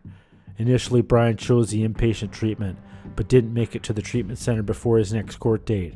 He was subsequently taken into custody and served 30 days in jail instead. This was his second arrest of the year. On April 12, 2013, court documents showed Bryan was stopped by officers in the early morning hours of April 11th after failing to stop at an intersection. Police reported he admitted to drinking more than half a liter of vodka and taking methadone and Xanax. Officers said he was unable to complete the alphabet during his field sobriety test. He was again arrested and taken into custody. The year 2018 started badly for Bryan. Bryan was badly injured after a fight with Jonathan Ryan Clark, aka Chase Stevens, in Evansville, Indiana. Clark was arrested and charged with battery, causing serious bodily injury. In the March issue of the Wrestling Observer newsletter, Dave Meltzer reported that Bryan suffered a fractured skull, broken nose, broken orbital bone, and had teeth knocked out. Bryan was reportedly intoxicated when police found him in the hotel lobby. The fight took place in Stevens' hotel room. The Observer noted that it could have been even worse. However, employees at the hotel heard the commotion and stepped in. It was noted that Clark was a Golden Gloves boxing champion. Days after the fight, a GoFundMe was created for Brian, which stated that he suffered a bad home incident in Memphis that left him with several broken bones. The GoFundMe was set up by Mike Dickinson, who was Brian's manager. However, it was eventually deleted. Brian was again arrested Tuesday, June 5, 2018, in the early morning after allegedly not paying for a hotel room. According to the police report, Brian and another man, Terry Teague, checked into the Hampton Inn on Peabody Place using a company credit card. The next day it was discovered the card didn't have sufficient funds. Both men said they didn't have money to pay for the room and were arrested. They were charged with theft of services. After the arrest, Brian maintained he had never stolen anything in his life. But the question still remains why the hotel would issue keys to a room without payment being made first. And when a credit card is used, it wouldn't authorize in the first place unless funds were available. The hotel refused to comment. According to an interview conducted by News Channel 3 in Memphis, Teague says that what looks like a smiling mugshot has much more meaning. We got to the jail, and I heard the jailers tell him, "Lawler, law enforcement is going to kill you." Brian was just smiling. Teague says Lawler believed police were after him. Lawler had his fair share of run-ins with the law, but believed the arrest started to become personal. During an interview, Jerry would comment, "At one point, Brian's wife, Dava, attempted to stage an intervention. It was like having a surprise birthday party for someone who didn't like birthday parties," Lawler said. His mom was crying, his wife was crying, and he was shaking his head like, "I don't know why you think it's so bad." He didn't think he had a problem. Despite his ability to double talk and charm, it was obvious Brian was struggling. Jerry also spent thousands of dollars on treatment for his son. Nothing appeared to work. He left one program because a Steelers game was on and they weren't showing it at the rehab center. It just wasn't sinking in. He told me, "I've been through this too many times. Rehab doesn't work." Here's a guy who had $300,000 in the bank, a beautiful house, a beautiful wife, a child, and he lost everything one by one. He couldn't understand why everyone was so concerned about him. On July 7th, 2018, Sergeant Chris Wilkerson of the Hardman County Sheriff's Department said that he noticed a vehicle traveling south on Highway 1255 at speeds above the posted limit. The vehicle failed to maintain proper lane control, the police report said. When the officer attempted to conduct a traffic stop, he said that Brian kept going, making a left onto his driveway. After he caught up with him, Mr. Lawler had the odor of an intoxicant about his person and an open 12-ounce can in the center console, the report said, but the report didn't say what was in the can. A standard field sobriety test, according to the document, suggested Brian was impaired. But Brian would tell his father and brother another version of the incident, insisting that on this night he hadn't been drinking at all. Because of this, he claimed he made a deal with the sergeant. "Give me a breathalyzer, and if I blow a zero, I can go home." The police report states that Brian blew a .000 per 210 liters of breath. Regardless, he was taken to the Hardman County Jail and charged with DUI, evading arrest, and driving with a revoked license. As he was being booked, Brian told his father. One of the deputies leaned in and pointed at Wilkerson. "You know how your father is a king of wrestling?" the officer allegedly said. "Well, that guy over there is a king of DUIs. When you get a DUI from him, he makes it stick," suggesting innocence or guilt doesn't matter to Sergeant Chris Wilkerson, who according to his LinkedIn profile went from assistant manager at Blockbuster Video to a patrol officer. In 2015, he was promoted to a police sergeant, then a few short years later demoted back to a patrol officer. The Tennessee Bureau of Investigation's toxicology report would determine that no illicit drugs had been detected in Brian's bloodstream. However, there were traces of oxycodone and oxymorphone. Jerry's lawyer, Jeff Rosenblum, attributed this to Brian's legal medications for chronic pain, his knee injury, anxiety, and depression. The attorney described the amount of opiates as most consistent with what you would expect in a person who is taking medication prescribed by a doctor. Although mental health professionals visited the facility while Brian was there, the lawsuit states, none stopped to evaluate him. When Brian was arrested, Jerry drove to the county jail in Boulevard, Tennessee. Upon entering the building, he was greeted by grinning correctional officers asking for autographs and selfies.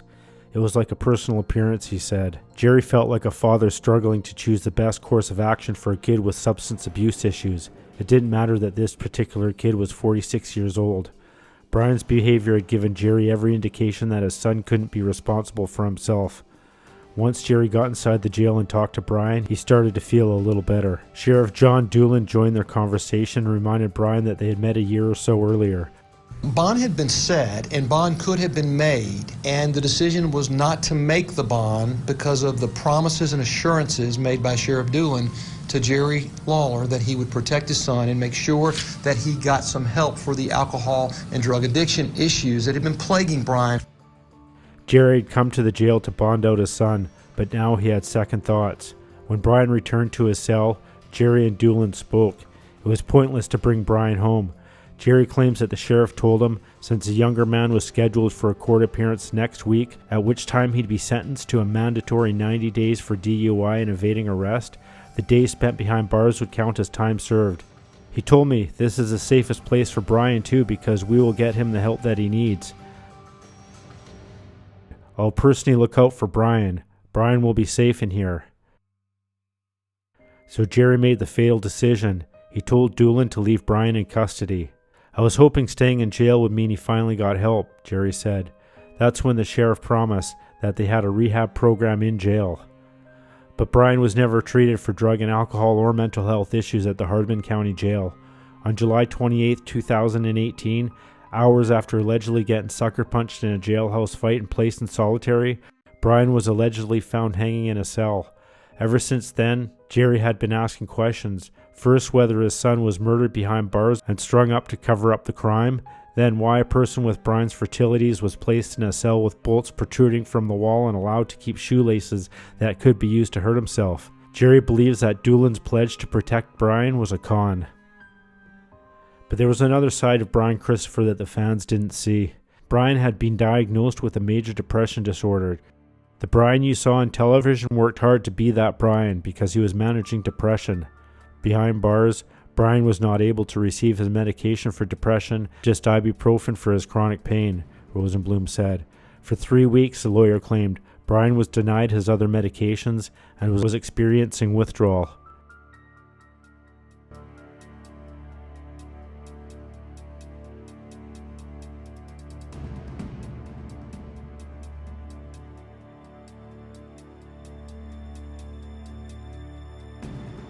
Brian called me on the phone, collect call from the jail, and Brian said, Dad, Sheriff Doolin lied. He said, I haven't had any help. On Saturday, July 28th, Brian was playing cards in the day room when one particular inmate, Tamarian Williams, incarcerated on a parole violation, apparently demanded that he lower his voice. Punches were thrown. Brian was famous for this, Jerry said. Brian would always fight. During the scuffle, Brian applied a reverse chin lock on Williams and was backed into the wall, witnesses said, while Brian's government-issued drawstring orange pants slipped down. According to the accounts, Williams eventually shouted for Brian to stop. When he did, Brian bent over to catch his breath and pull up his pants. That's when the other inmates said Williams sucker punched Brian, leaving a 1.5-inch gash along his left eyebrow.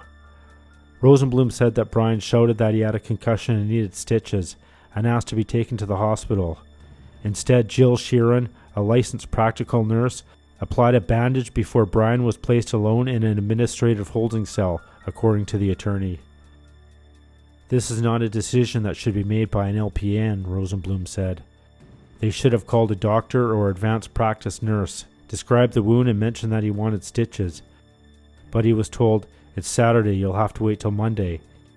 He was put in a solitary confinement cell without evaluating him for suicide risk. Because the video surveillance system at the jail allegedly didn't work, Rosenblum said, no one knows exactly what transpired while Brian was alone in his cell. At approximately 6:30 p.m., Correctional Officer William Gonzalez walked by the chamber and, according to the lawsuit, observed Brian standing on the bench with a towel over his face, said Rosenblum. If he was standing on the bench, he hadn't stepped off yet. If you got him 30 seconds earlier, he would have lived. Gonzalez left to throw out the garbage, the lawsuit said. When he returned, he saw what he thought was Brian standing on the bench, still with a towel over his head. Gonzalez called Sergeant Judy Wiggins for assistance. They realized Brian had tried to hang himself. Still alive, Brian was airlifted to Regional 1 Medical Center in Memphis. Jerry was at a comic convention in Raleigh the day Brian allegedly hung himself. He was stunned and in shock when he heard the news. At first he assumed Brian was dead until he was told he had a faint pulse and was taken to the hospital to be put on life support. He tried to arrange a flight out for that night, but there was none. Jerry was in a bad state of mind but got in touch with WWE to get a flight. In the meantime, Brian had been transferred to the Memphis hospital.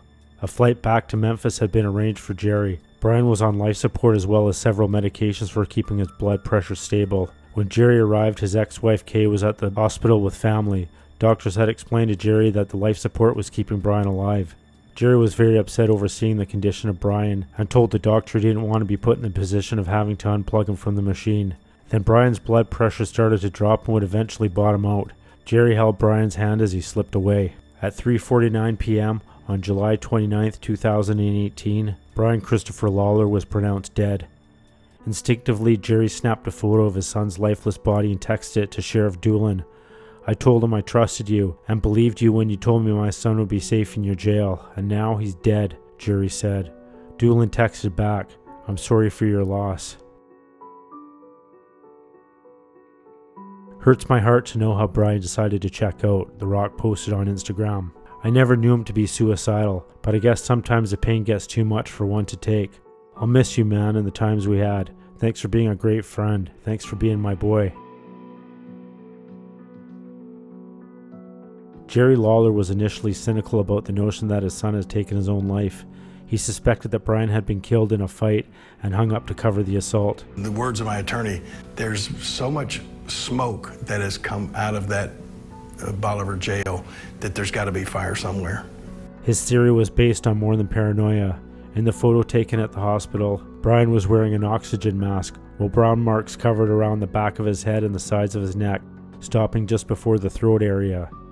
To Jerry, the space in front of the neck looked like to be the size of a fist, Rosenblum said. So Jerry questioned whether Brian was fighting while others were trying to strangle him. Earlier in the month, Doolin had sued Hardin County Mayor Jimmy Sane, claiming that the department was understaffed and that 7 of the jail's 27 employees were paid so poorly that they had no choice but to go on public assistance. The sheriff said put both staff and the public safety at risk.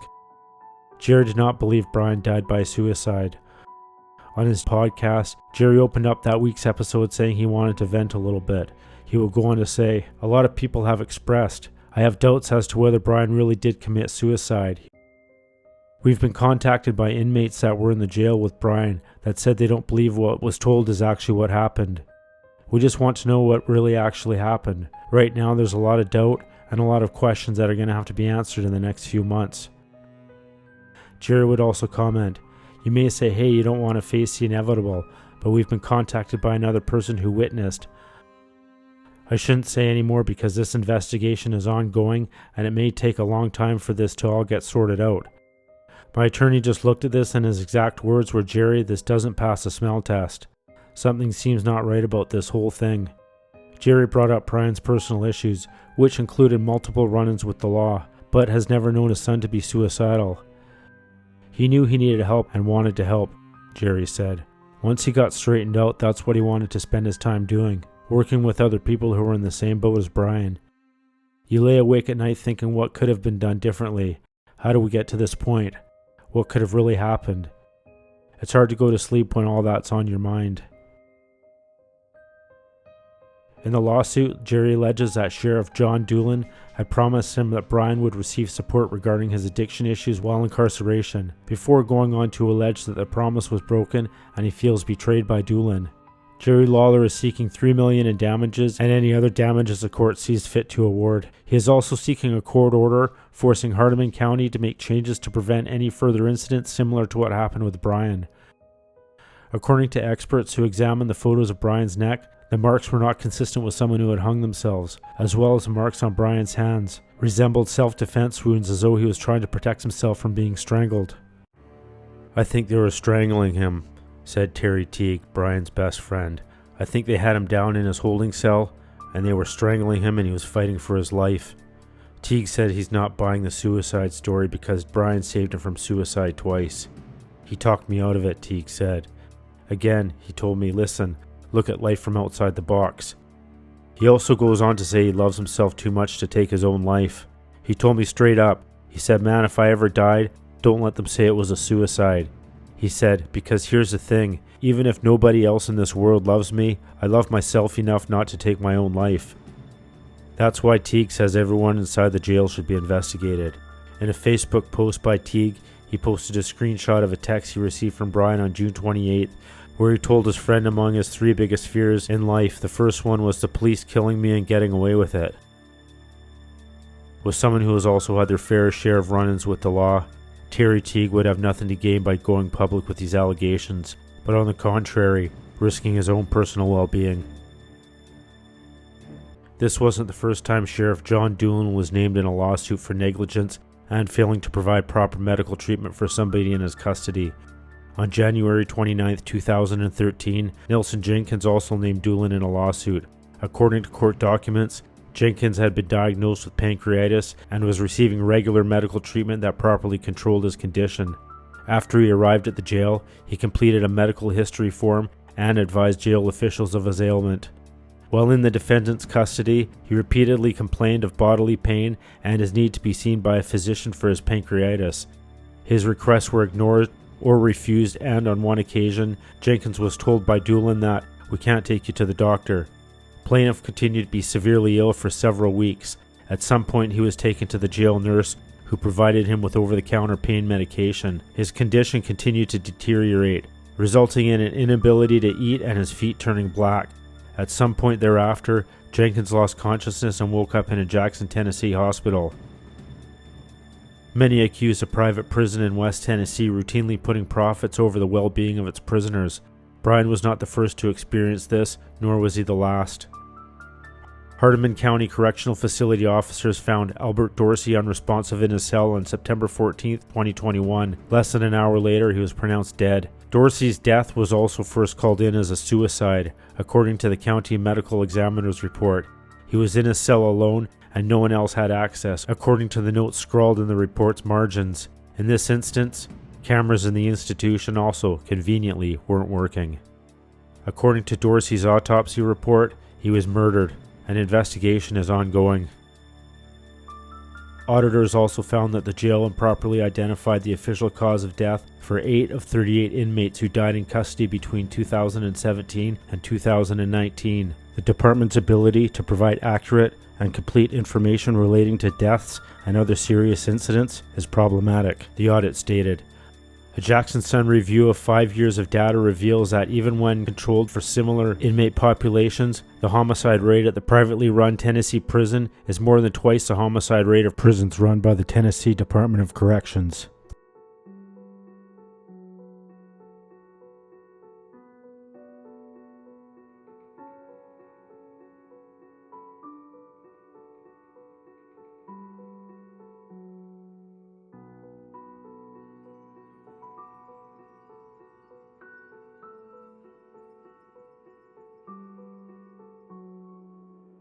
According to the Tennessee Bureau of Investigations, it has wrapped up its investigation. Representative Kelly McAllister released the following statement: "Our investigation has concluded, and all findings have been turned over to District Attorney General Mark Davidson. I will have to refer any questions to his office," says McAllister. According to people who knew Brian, he never touched drugs before going to the WWF. Like many other performers, trying to keep up with high demands placed on them by the company can be next to impossible without some type of medication, constantly living in fear that missing a show due to being injured might cost your job. Countless wrestlers from the Attitude Era have unfortunately passed away, with a high percentage of the deaths being preventable. To the WWF, which posts hundreds of millions of dollars in profits each year, suicides, drug overdoses, and other preventable deaths have been all too common and even accepted by the company, who has proven time and time again they're willing to risk their talent's well-being to enhance profits. Brian was a huge Pittsburgh Steelers fan and was well known for the red wagon he would bring to the ring in his early career to carry his multiple title belts. He was just 46 years old and is survived by his son Blake, mother Martha K. Williams, his brother Kevin, and father Jerry the King Lawler, as well as dozens of brothers and sisters in the crazy quasi-fraternity called professional wrestling.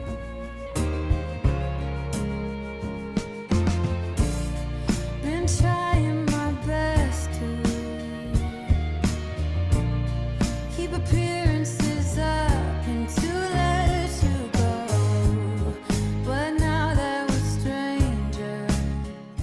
Lance Cade, born Lance McNaught in Carroll, Iowa, was a professional wrestler who spent most of his career with the WWE and its developmental promotions, as well as a handful of tours to Japan. As a graduate of the Shawn Michaels Wrestling Academy in 1999, he briefly worked for Frontier Martial Arts in the first year of his career, and in 2001 would sign with the WWE. Throughout the next couple of years, he would continue improving his craft in its developmental territory, Ohio Valley Wrestling. But being skilled in the ring would prove not to be enough to reach the next level of his career. When it came to his physical appearance, Lance didn't fit into the stereotypical bodybuilder look that became a requirement in the WWE and was pressured to use steroids in order to fit in. He made his on-camera debut in 2003, and by June of that year was promoted to the Raw brand under the ring name Garrison Cade.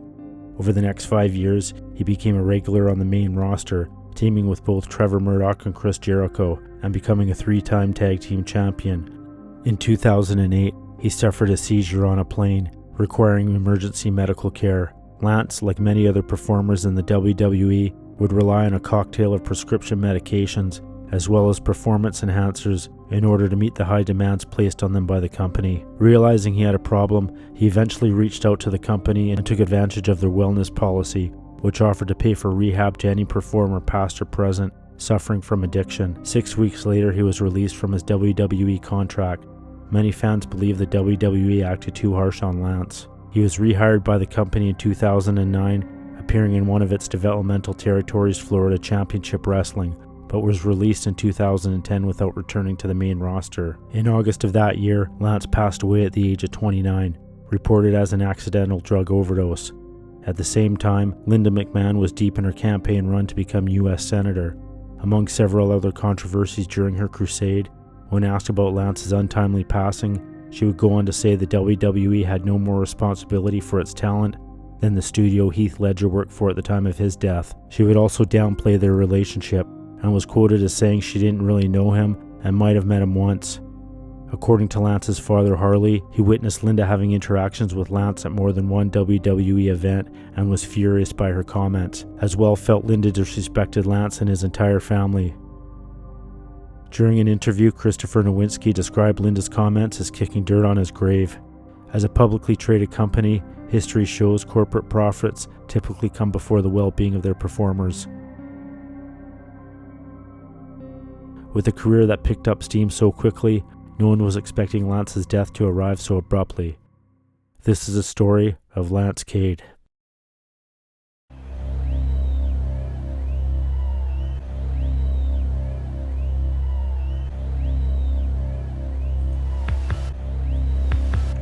Original wrestling documentaries. What the world has come to.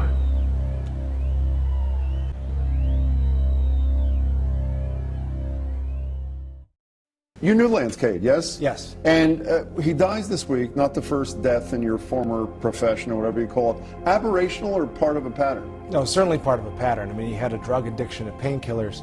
He was a steroid user. I mean, I remember seeing him, last time I saw him was at the Garden in Boston.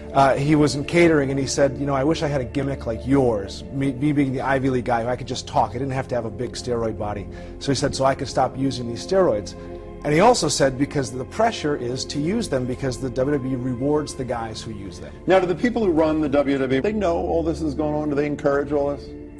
I mean, they absolutely know what's going on. Linda McMahon is quoted in the last couple of days as saying, I should be held no more accountable than a studio which failed to prevent Heath Ledger's death, obviously from a drug overdose in 2008. What kind of response do you have to that? That's complete garbage. And when I read that, that's one of the reasons I agreed to talk about this. I haven't been talking about this. For the guys I knew, and she says, well, her quote in the paper was, I might have met Lance once. Just kicking dirt on the guy's grave. They have an environment where it's absolutely unsafe to work in that ring. They have no oversight into what actually happens in the ring, and they are encouraging steroid use. It gives you an enlarged heart, which is why guys are dying from heart failure. They're taking painkillers wrestlers because they're working 200 nights a year and getting hit, unlike anyone in the history of the wrestling business. It wasn't like that in the 80s. It wasn't like that in the 70s. You're falling. I mean, I used to go through tables for 4 days a week. So I'll put words. Linda McMahon is completely full of it when she says what she says about either not knowing or that this is like a studio. I mean, a studio it's not part of their deal to have their actors taking drugs. It is part of what you do to succeed, or did, yes? It's part of what some of the guys do to succeed. And also, I don't mean you. If you are an actor, you have stunt people that prevent you from getting permanent injuries.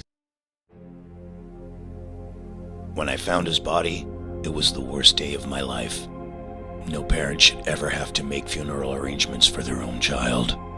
It's just not right.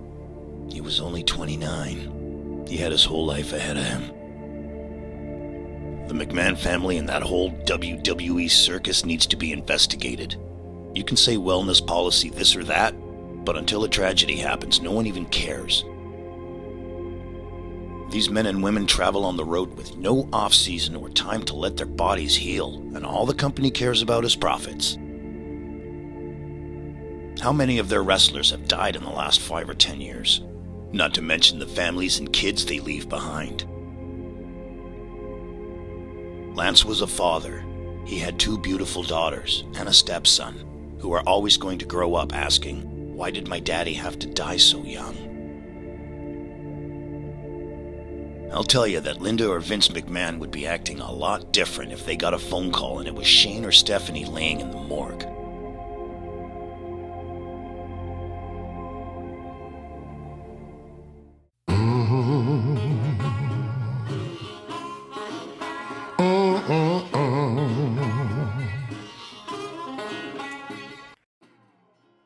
Lance was born on March 2nd, 1981 in Carroll, Iowa, to Harley and Jay McNaught. From the first time he saw Shawn Michaels and Ric Flair in action, he became a lifelong wrestling fan and knew instantly that's what he wanted to do. He was a standout athlete and excelled in many sports he tried, from golf to basketball. By the time he was 12 or 13 years old, he was already making local newspapers. Lance attended Millard North High School, and already over 6 feet was an obvious choice for the basketball team.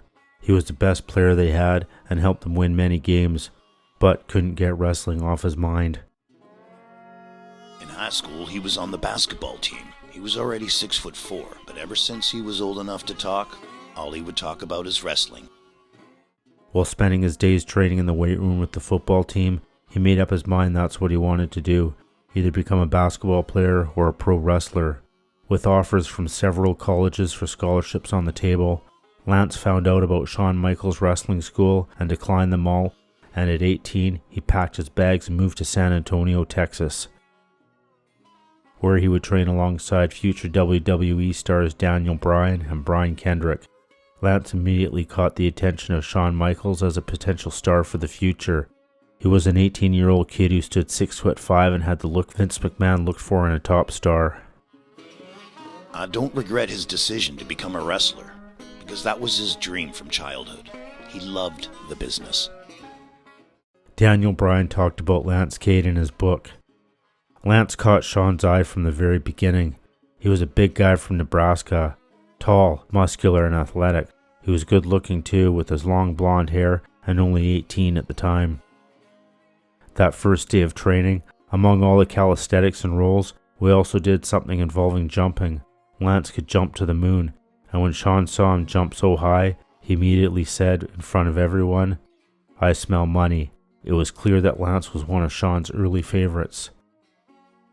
Alongside Shawn Michaels, Lance also would receive training from Rudy Gonzalez and the legendary Jose Lothario.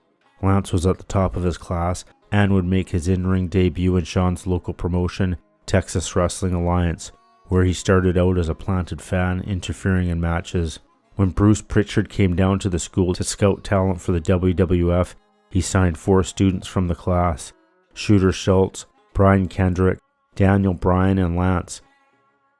According to Bruce Pritchard, Lance was very quiet and shy and would second guess and overanalyze everything. He never really connected with the fans. He was great in the ring and had the look that looked like he should be the champion, but unfortunately just overanalyzed everything.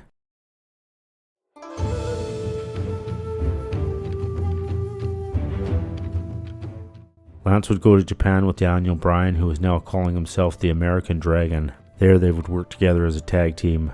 The next month, Daniel Bryan left Japan and headed back to the United States. Lance returned to the United States and went back to the Texas Wrestling Academy, where he won the TV Championship title. He left Texas Wrestling Academy in June of 2000 and went to Memphis Championship Wrestling, where he would have several matches with Daniel Bryan, who's still calling himself the American Dragon.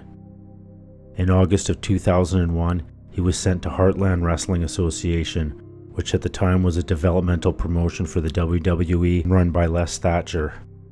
There he formed a team with Mike Sanders and became a 3-time Heartland Wrestling Tag Team Champion and a 2-time Heartland Wrestling Heavyweight Champion.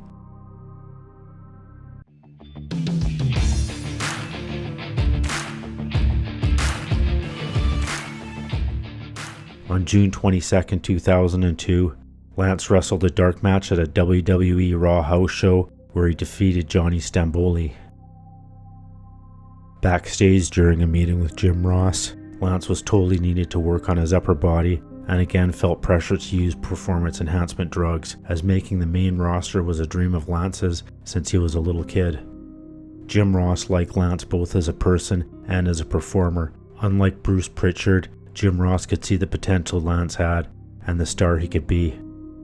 World Wrestling Entertainment was ending their agreement with Heartland Wrestling and withdrew all their signed developmental talent. Lance was one of those wrestlers. His last match for HWA was in July of 2002 when he lost the heavyweight title to Cody Hawk. Lance then went to Ohio Valley Wrestling and continued to fine-tune his craft. He teamed with Rene Dupree and they became a tag team stable known as Bolin Services, with Kenny Bolin as their manager. Lance and Dupree fought for an opportunity for the OVW tag team titles, both against Bradshaw in a handicap match and against the APA, but came up short. On November 11th of 2002, he would make another WWE appearance during a dark match on Sunday Night Heat when he teamed with Charlie Haas, defeating Chris Kanyon and Danny Basham. Jim Ross was impressed with Lance's progress and dedication to the business and was heavily praised for his performance, but was told he still needed to build his body. He began making regular appearances on WWE Raw house shows as well as Heat. With only a few hours' notice, Lance was told that because he would be facing Lance Storm, he would have to change his name that he had been using for 4 years at that point. Lance was not thrilled about the moniker change, but trying to be a team player and willing to make any sacrifice required for his career, he reluctantly changed his name. On June of 2003, Lance wrestled his first televised Raw show against Lance Storm, wrestling as Garrison Cade. As Storm got the upper hand, he was interrupted by Stone Cold Steve Austin. Stone Cold stood under the Titantron, calling Storm boring throughout the match. Throughout June and July, he would have several matches against Storm and even form a short-lived tag team with Tough Enough winner Maven. Lance managed to reach the big stage of the WWE in a very short time and seemed to have a promising career ahead of him. He would then form a team with Mark Jindrak and have several matches against the Dudley Boys.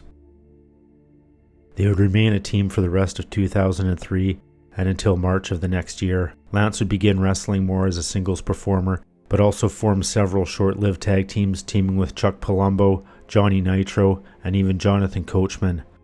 WWE wasn't sure what to do with Lance. As great as a performer he was in the ring, fans were still unable to connect with his persona, and he was sent back to OVW to work on his character. He was called back up for a Sunday Night Heat dark match on July 18, 2005, where he teamed with Trevor Rhodes, who would change his name to Trevor Murdoch because of his uncanny resemblance to the veteran Dick Murdoch.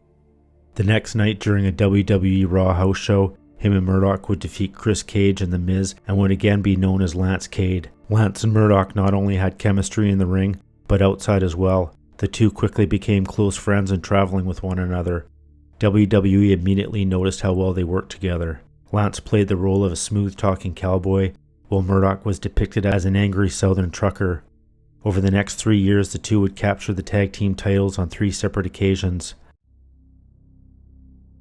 In an exclusive interview with Slam Wrestling, Trevor Murdoch spoke about his partner and best friend Lance. Murdoch's wife called Lance the other woman, since they spent so much time together and would call each other on days off as well, eager to discuss ideas they had for their characters. 90% of the time, it was just me and him, Murdoch said. If I got to a town before he did, I'd wait for him, and we'd get a rental car. If he got there before me, he would wait for me. It was a strong partnership, and not just a partnership, but a friendship.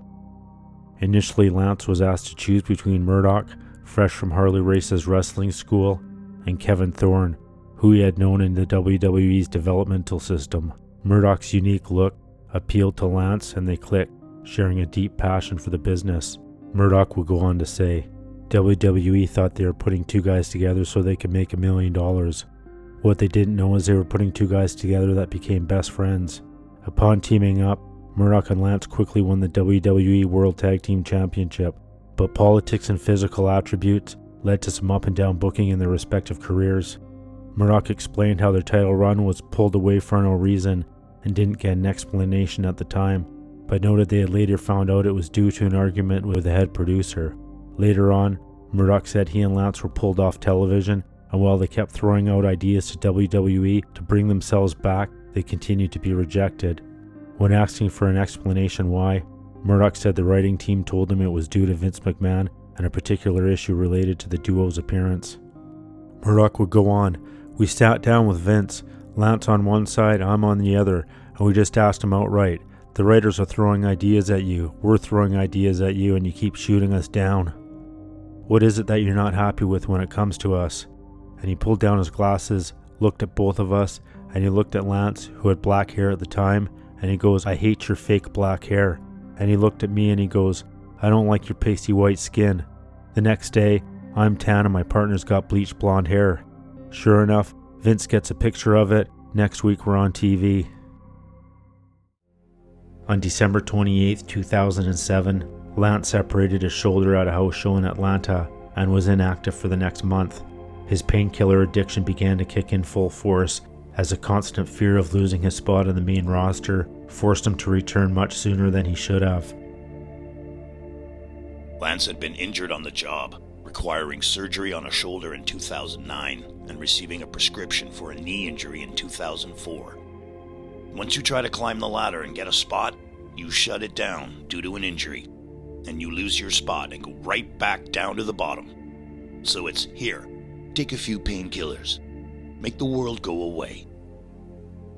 After injuries, use of painkillers just came too easy to Lance because it took the pain away. The use of the painkillers made it like he was in La La Land. He would just kind of pass out.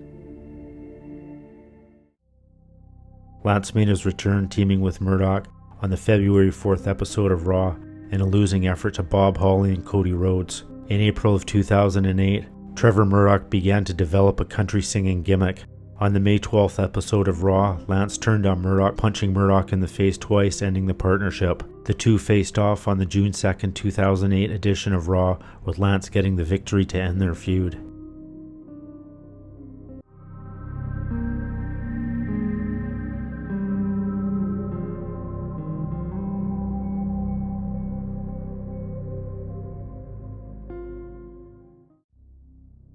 By September of 2008, Lance moved on to storylines involving Chris Jericho and Shawn Michaels. His WWE career seemed to be on the rise as he was being booked in more high-profile matches. On the September 22nd episode of Raw, Lance would team up with Chris Jericho and Bradshaw, facing Batista and Shawn Michaels in a handicap match. Lance's team would win the match when he scored his clean pinfall on his former trainer and mentor Shawn Michaels. After the match, Lance left the arena abruptly without thanking Shawn, which violated rookie etiquette, as some would consider Shawn passing the torch to Lance, as Shawn pushed him very heavily to WWE management. On the September 29th edition of Raw, Lance and Chris Jericho would face Shawn Michaels and Triple H and would lose via disqualification. After the match, when Lance returned backstage, he faced an angry Vince McMahon, who was furious over Lance's performance and didn't think he was taking his push seriously enough. The next week, on October 6th, in a no disqualification match with Michaels on Raw, Lance was beaten down with one brutal chair shot after another and left for dead in the middle of the ring, and it turns out it was punishment. The punishment was for not having shown enough gratitude to Michaels, who had gifted Lance with a pinfall win over him in the prior match. This took place nearly a year after Vince McMahon told CNN in a fall 2007 documentary that WWE was banning chair shots to the head. Standpoint is just don't use chairs to the head. This would be Lance's last appearance on WWE television. The next 2 matches Lance had were house shows against D'Lo Brown. Ladies and gentlemen, may I have your attention please as we go through the following safety instructions. On October 13, 2008, during a commercial flight from San Bernardino, California to Puerto Rico for another WWE house show, Lance suffered a seizure on the plane during the journey. The airline attendants didn't recognize Lance and had no way of knowing what caused the seizure. Lillian Garcia, who was traveling on the same flight, told them his name and informed them that he was a professional wrestler and saw to it that he made it to the hospital. He was rushed to the hospital and still incoherent when he arrived. He underwent a series of tests because the medical staff wasn't sure whether the seizure was caused by an athletic injury as opposed to drug-related. At the hospital, they determined the seizure was caused by an overdose of pain medication. The feeling was that because the incident occurred in public and became a life-and-death situation, it warranted a punishment more severe than the standard wellness policy suspensions. Generally, WWE would suspend wrestlers who are found abusing prescription drugs for 30 to 60 days. However, considering the abuse in Cade's case resulted in a potentially life-threatening seizure, they decided to terminate his contract as they felt the situation was much more grave than any others they had dealt with in the past. The persisting heat apparently wasn't over the drug-induced seizure, but Vince blowing up backstage a few weeks earlier at him for not taking his role seriously enough throughout the nervy performance during the Raw main event with DX. Shawn took it personal when Lance stormed out of the building, forgetting to thank him for the tag match. And because of Shawn's close relationship with McMahon's son-in-law Triple H, it didn't take long for word to reach the boss. In an October 2008 blog post, WWE commentator Jim Ross shed some light on Lance's sudden departure from the WWE. He would write, "Lance Cade was abruptly released from his contract this week, much to the surprise of many of us. I've always thought that Lance had a wealth of physical potential, and he was always a polite young man in my dealings with him. Like many fans, I did my share of armchair quarterbacking as to why Lance was not featured in a more prominent role on WWE TV programming. However, it seemed that the past several weeks those issues were being addressed, even to the point of Lance defeating HBK on a recent Monday Night Raw.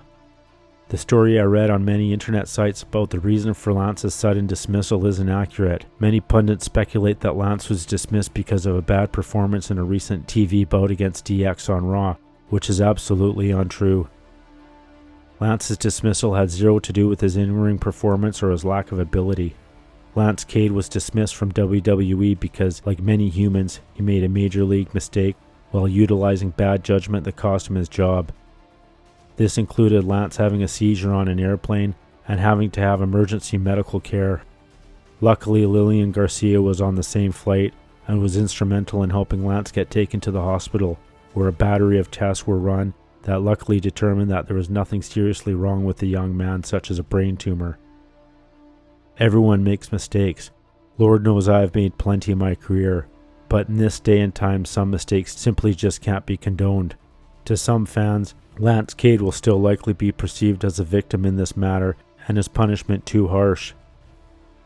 Under the circumstances of the situation, I don't know what other decision WWE could have made.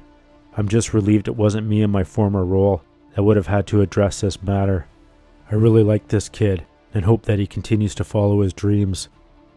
Second chances are not foreign in the wrestling business, so perhaps that could be in Lance's future, but that's just a personal observation. Lance Cade is a talented young man whose best days should be ahead of him, and I wish him nothing but success. Lance has been knocked down and now it's time for him to get off the canvas and get back in the game. I'm damn sure pulling for him.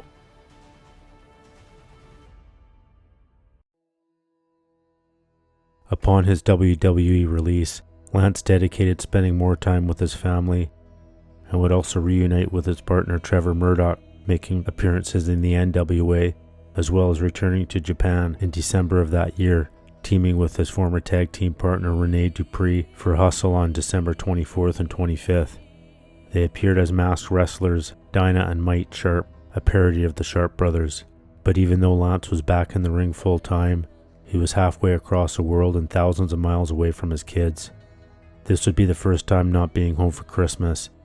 He chalked it up as being part of the business, but like all the injuries he was working through, he just numbed his feelings with more prescription drugs. Throughout the first half of 2009, he would spend most of his time in Japan, and in September he would face Rob Van Dam in a losing effort in Portugal for the WSW heavyweight title. In October, Lance would re-sign with the WWE and would be sent to Florida Championship Wrestling.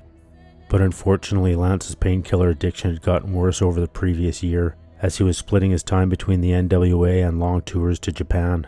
When John Laurinaitis told him in mid-December that they were finally ready to bring him up to the main roster from FCW, Lance, showing rigorous honesty, admitted to Laurinaitis that he was struggling through painkiller withdrawal on his own, which led to him being unable to sleep.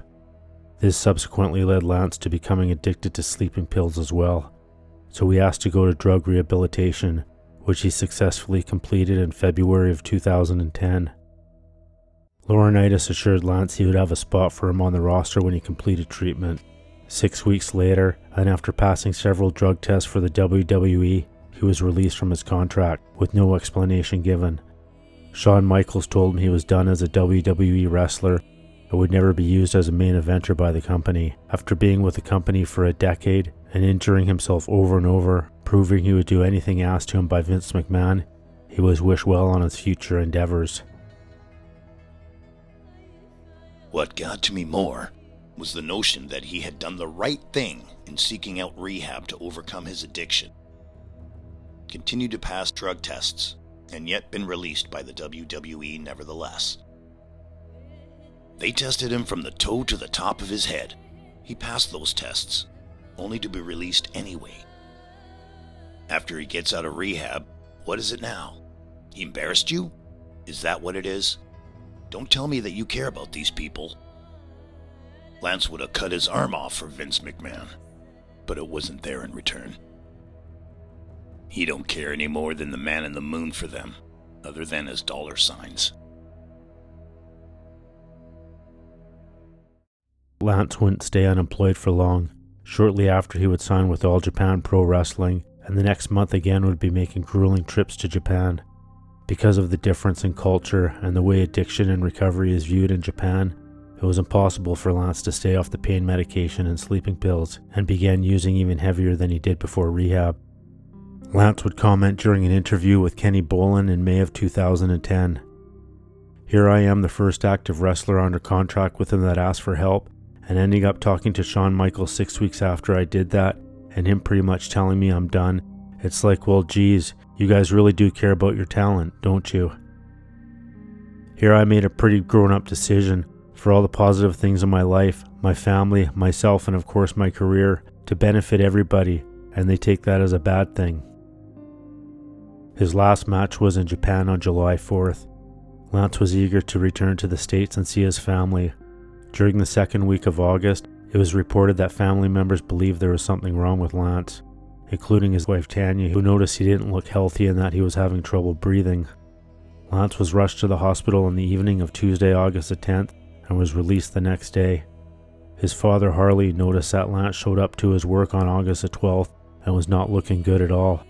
After a series of unanswered phone calls, he went to Lance's home and discovered his son's lifeless body.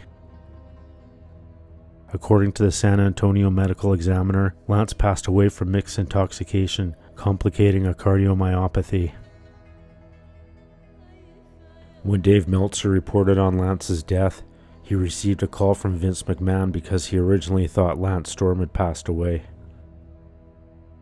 Around this time, Linda McMahon would be deep on the campaign trail in her attempt to gain a seat in the U.S. Senate. She didn't shy away from her past as CEO of the WWE, even highlighting her experience with the company in campaign ads. But the death of Lance and the lingering questions about the WWE's work practices threatened to turn the association into a negative one. During her run, Linda McMahon was known as a candidate who kicks men in the crotch and runs an operation where women are forced to bark like dogs. When asked about Lance's untimely passing, Linda McMahon said the company can no more be held accountable for his death than a studio that could have prevented Heath Ledger's death, referring to the actor who died of a drug overdose in 2008. Who knows what causes people to have addictions, and do what they do, McMahon said. She would also go on to say she hardly knew Lance and might have met him once. Linda McMahon is a bold-faced liar. I've been with him on 2 different WWE functions where she came up to him and knew him by name. She disrespected him. She disrespected the whole family. During an interview with That's Wrestling, Trevor Murdoch would comment as he broke out in tears. "It breaks my heart every day. I think an addiction took control of his life, and he fought that addiction, and he did everything he could." Trevor Murdoch admitted they frequently talked about the problem. According to a 2014 study by Eastern Michigan University examining professional wrestlers who were active between 1985 and 2011, mortality rates were almost 3 times greater. Experts suggest that a combination of the physical nature of the business, no off-season, and potentially high workload, with some fighting more than 200 matches per year, along with the drug culture in the business, contribute to the high mortality rates. The concept of untimely deaths of the professional wrestlers was a frequent topic of discussion on the Opie and Anthony show. Lance Cade was proficient in the ring, good on the mic, and as passionate about the wrestling business as he was about life itself.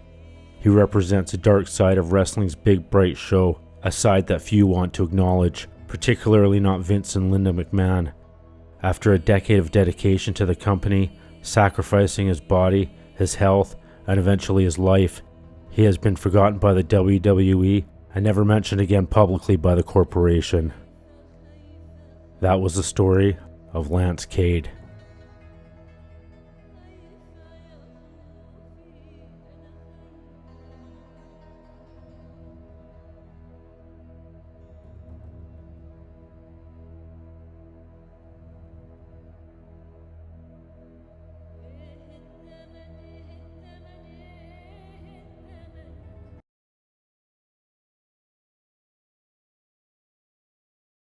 Mike Lockwood, also known as Crash Holly, was a professional wrestler who began his career in 1989.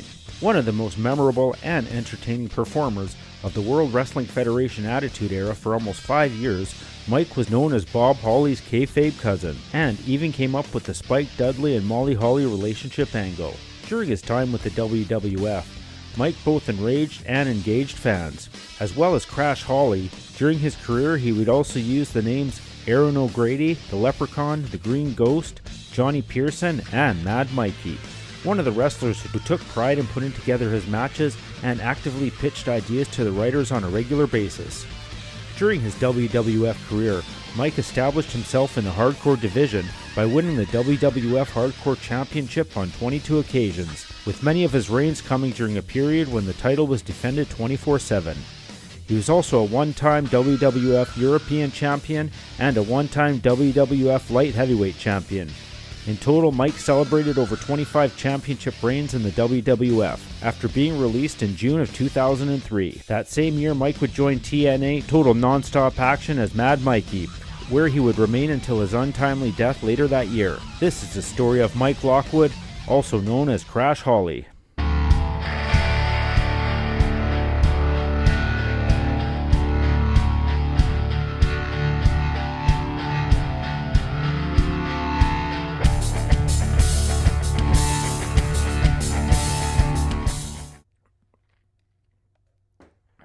Mike was born in Anaheim, California in 1971 and raised in Pacifica, where he graduated from Terra Nova High School.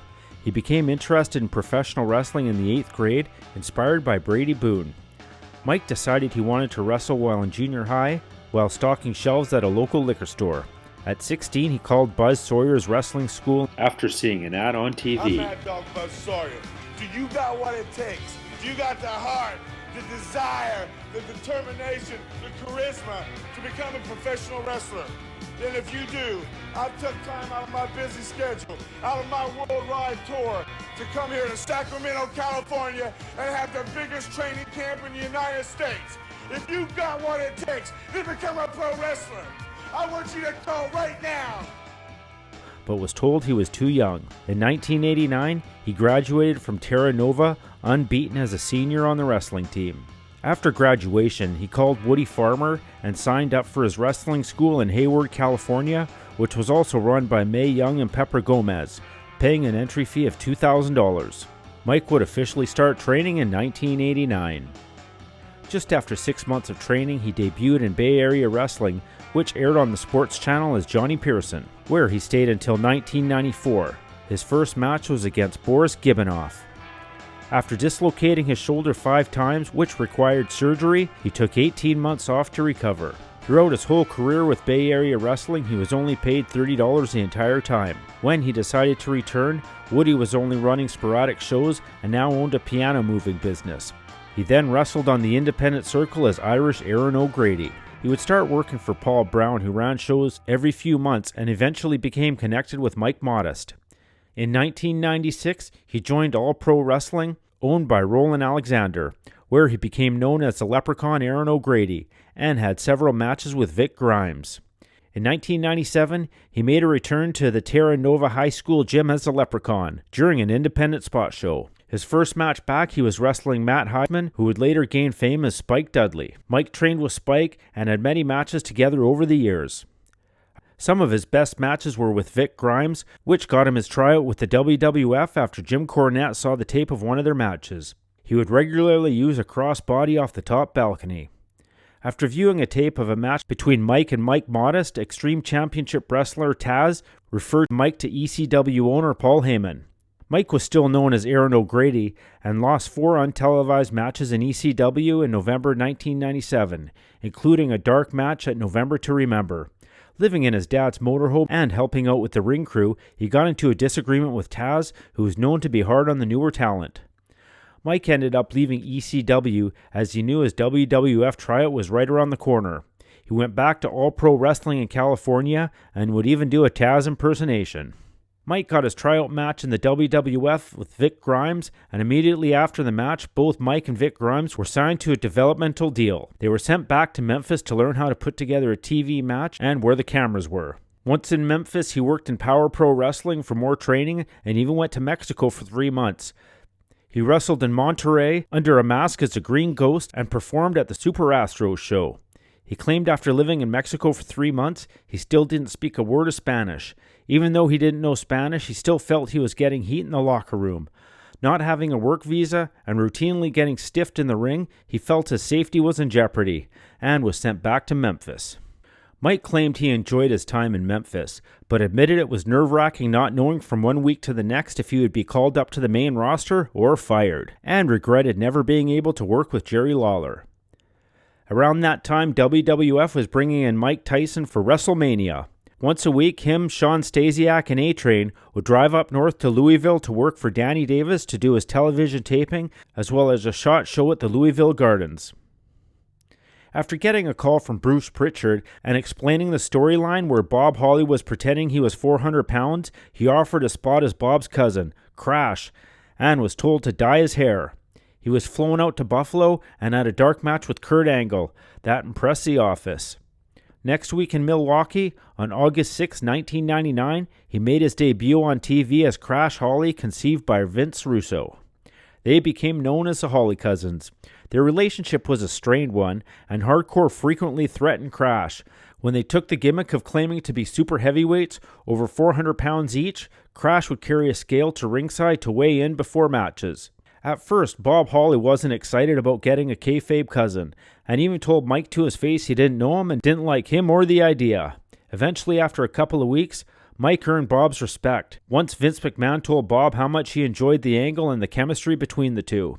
After a very short time, they won the tag team titles on the October 24th edition of Raw's War.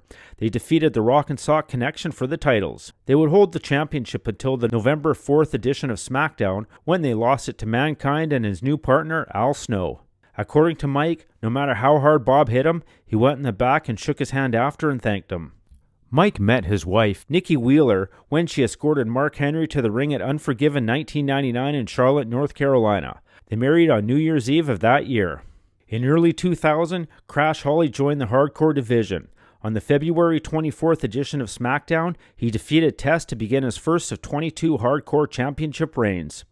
He decreed that he must defend the championship 24 hours a day, 7 days a week, which later became known as the 24/7 rule. This meant that the title was permanently contested, not just in sanctioned matches, and could change hands anywhere, anytime anyone pinned the champion, so long as the WWF referee counted the fall. Holly was frequently attacked by other wrestlers in unlikely locations, including an airport, a funhouse, a circus, and his hotel rooms. Although he was often pinned, he usually immediately regained the title. His most common tactic was to sneak a pin often after the champion had been beaten down by somebody else, and quickly run backstage away from all possible challengers. This turned him into a crowd favorite and earned him the nickname the Houdini of Hardcore. He frequently defended the championship against non-wrestlers, including referees and road agents like Gerald Briscoe and Pat Patterson. He had a long feud with the Mean Street Posse, Pete Gas, Rodney, and Joey Abs over the title. He even lost and quickly regained the title against one of the Godfather's hoes. At Rebellion, Crash defeated William Regal to win the European Championship. He lost the title to Regal 2 days later. In late 2000, another of Crash's storyline cousins, Molly Holly, was introduced. In 2001, the Holly cousins feuded with the Dudley Boys. In the course of this feud, at the suggestion of Mike, Molly began a romantic relationship with Spike Dudley, leading to internal disputes within each family, as well as a Romeo-Juliet-style angle between the six of them. On the March 18, 2001 episode of Heat, Crash defeated Dean Malenko to win the Light Heavyweight Championship. He defended it on 2 episodes of Heat against Funaki and Grandmaster Sexy before dropping it to the debuting Jerry Lynn on the April 29th episode. In May 2001, Holly and Crash briefly reunited as a lower card team. In 2002, he opened Crash Holly's School of Professional Wrestling in Salisbury, North Carolina, where his wife Nikki grew up.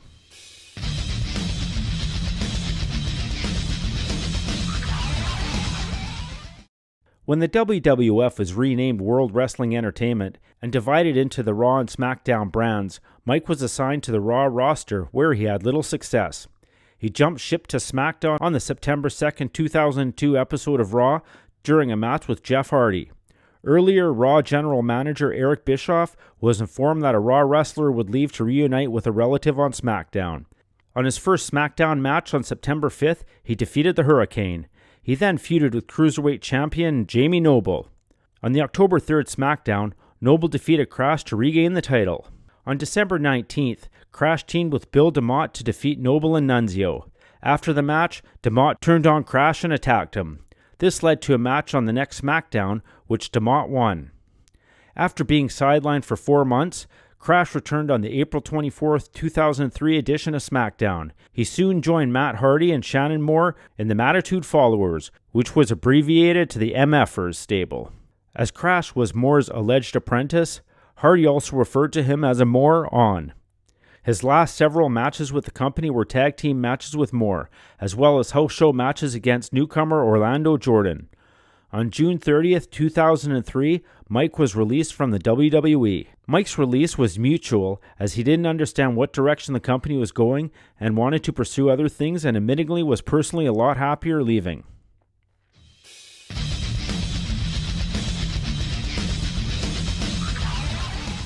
Mike signed a contract with NWA Total Nonstop Action, later known as Total Nonstop Action Wrestling, in July 2003, and debuted as Mad Mikey, accepting an open challenge from Elix Skipper and losing the match. Mad Mikey was angry at many things, on which he elaborated on in promos. He wrestled on 9 NWA TNA weekly pay-per-views, lastly on October the 1st. He briefly wrestled for Pro Wrestling Iron in Hayward, California. In late 2003, Mad Mikey and Rory Fox defeated Quentin Lee and the Human Time Bomb with Ricky Steamboat as a special guest referee for Heartland Wrestling Association in what turned out to be Mike's final match. He was reportedly in negotiations with New Japan Pro Wrestling.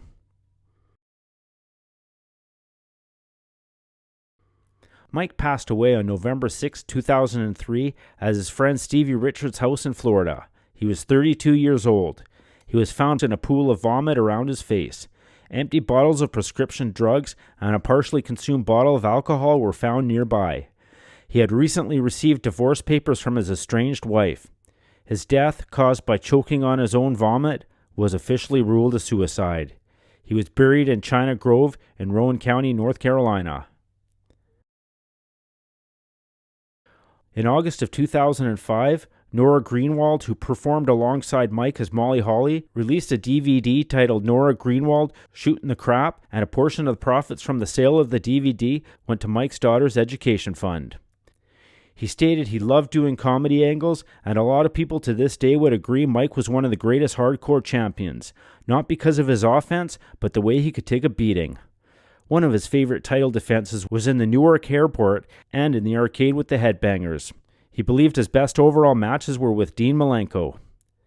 Mike was a huge music and wrestling fan, and his favorite singer was Elvis. Bob Holly would state in an interview, he was very vocal about a lot of things, but a blast to be around. That was the story of Mike Lockwood, aka Crash Holly.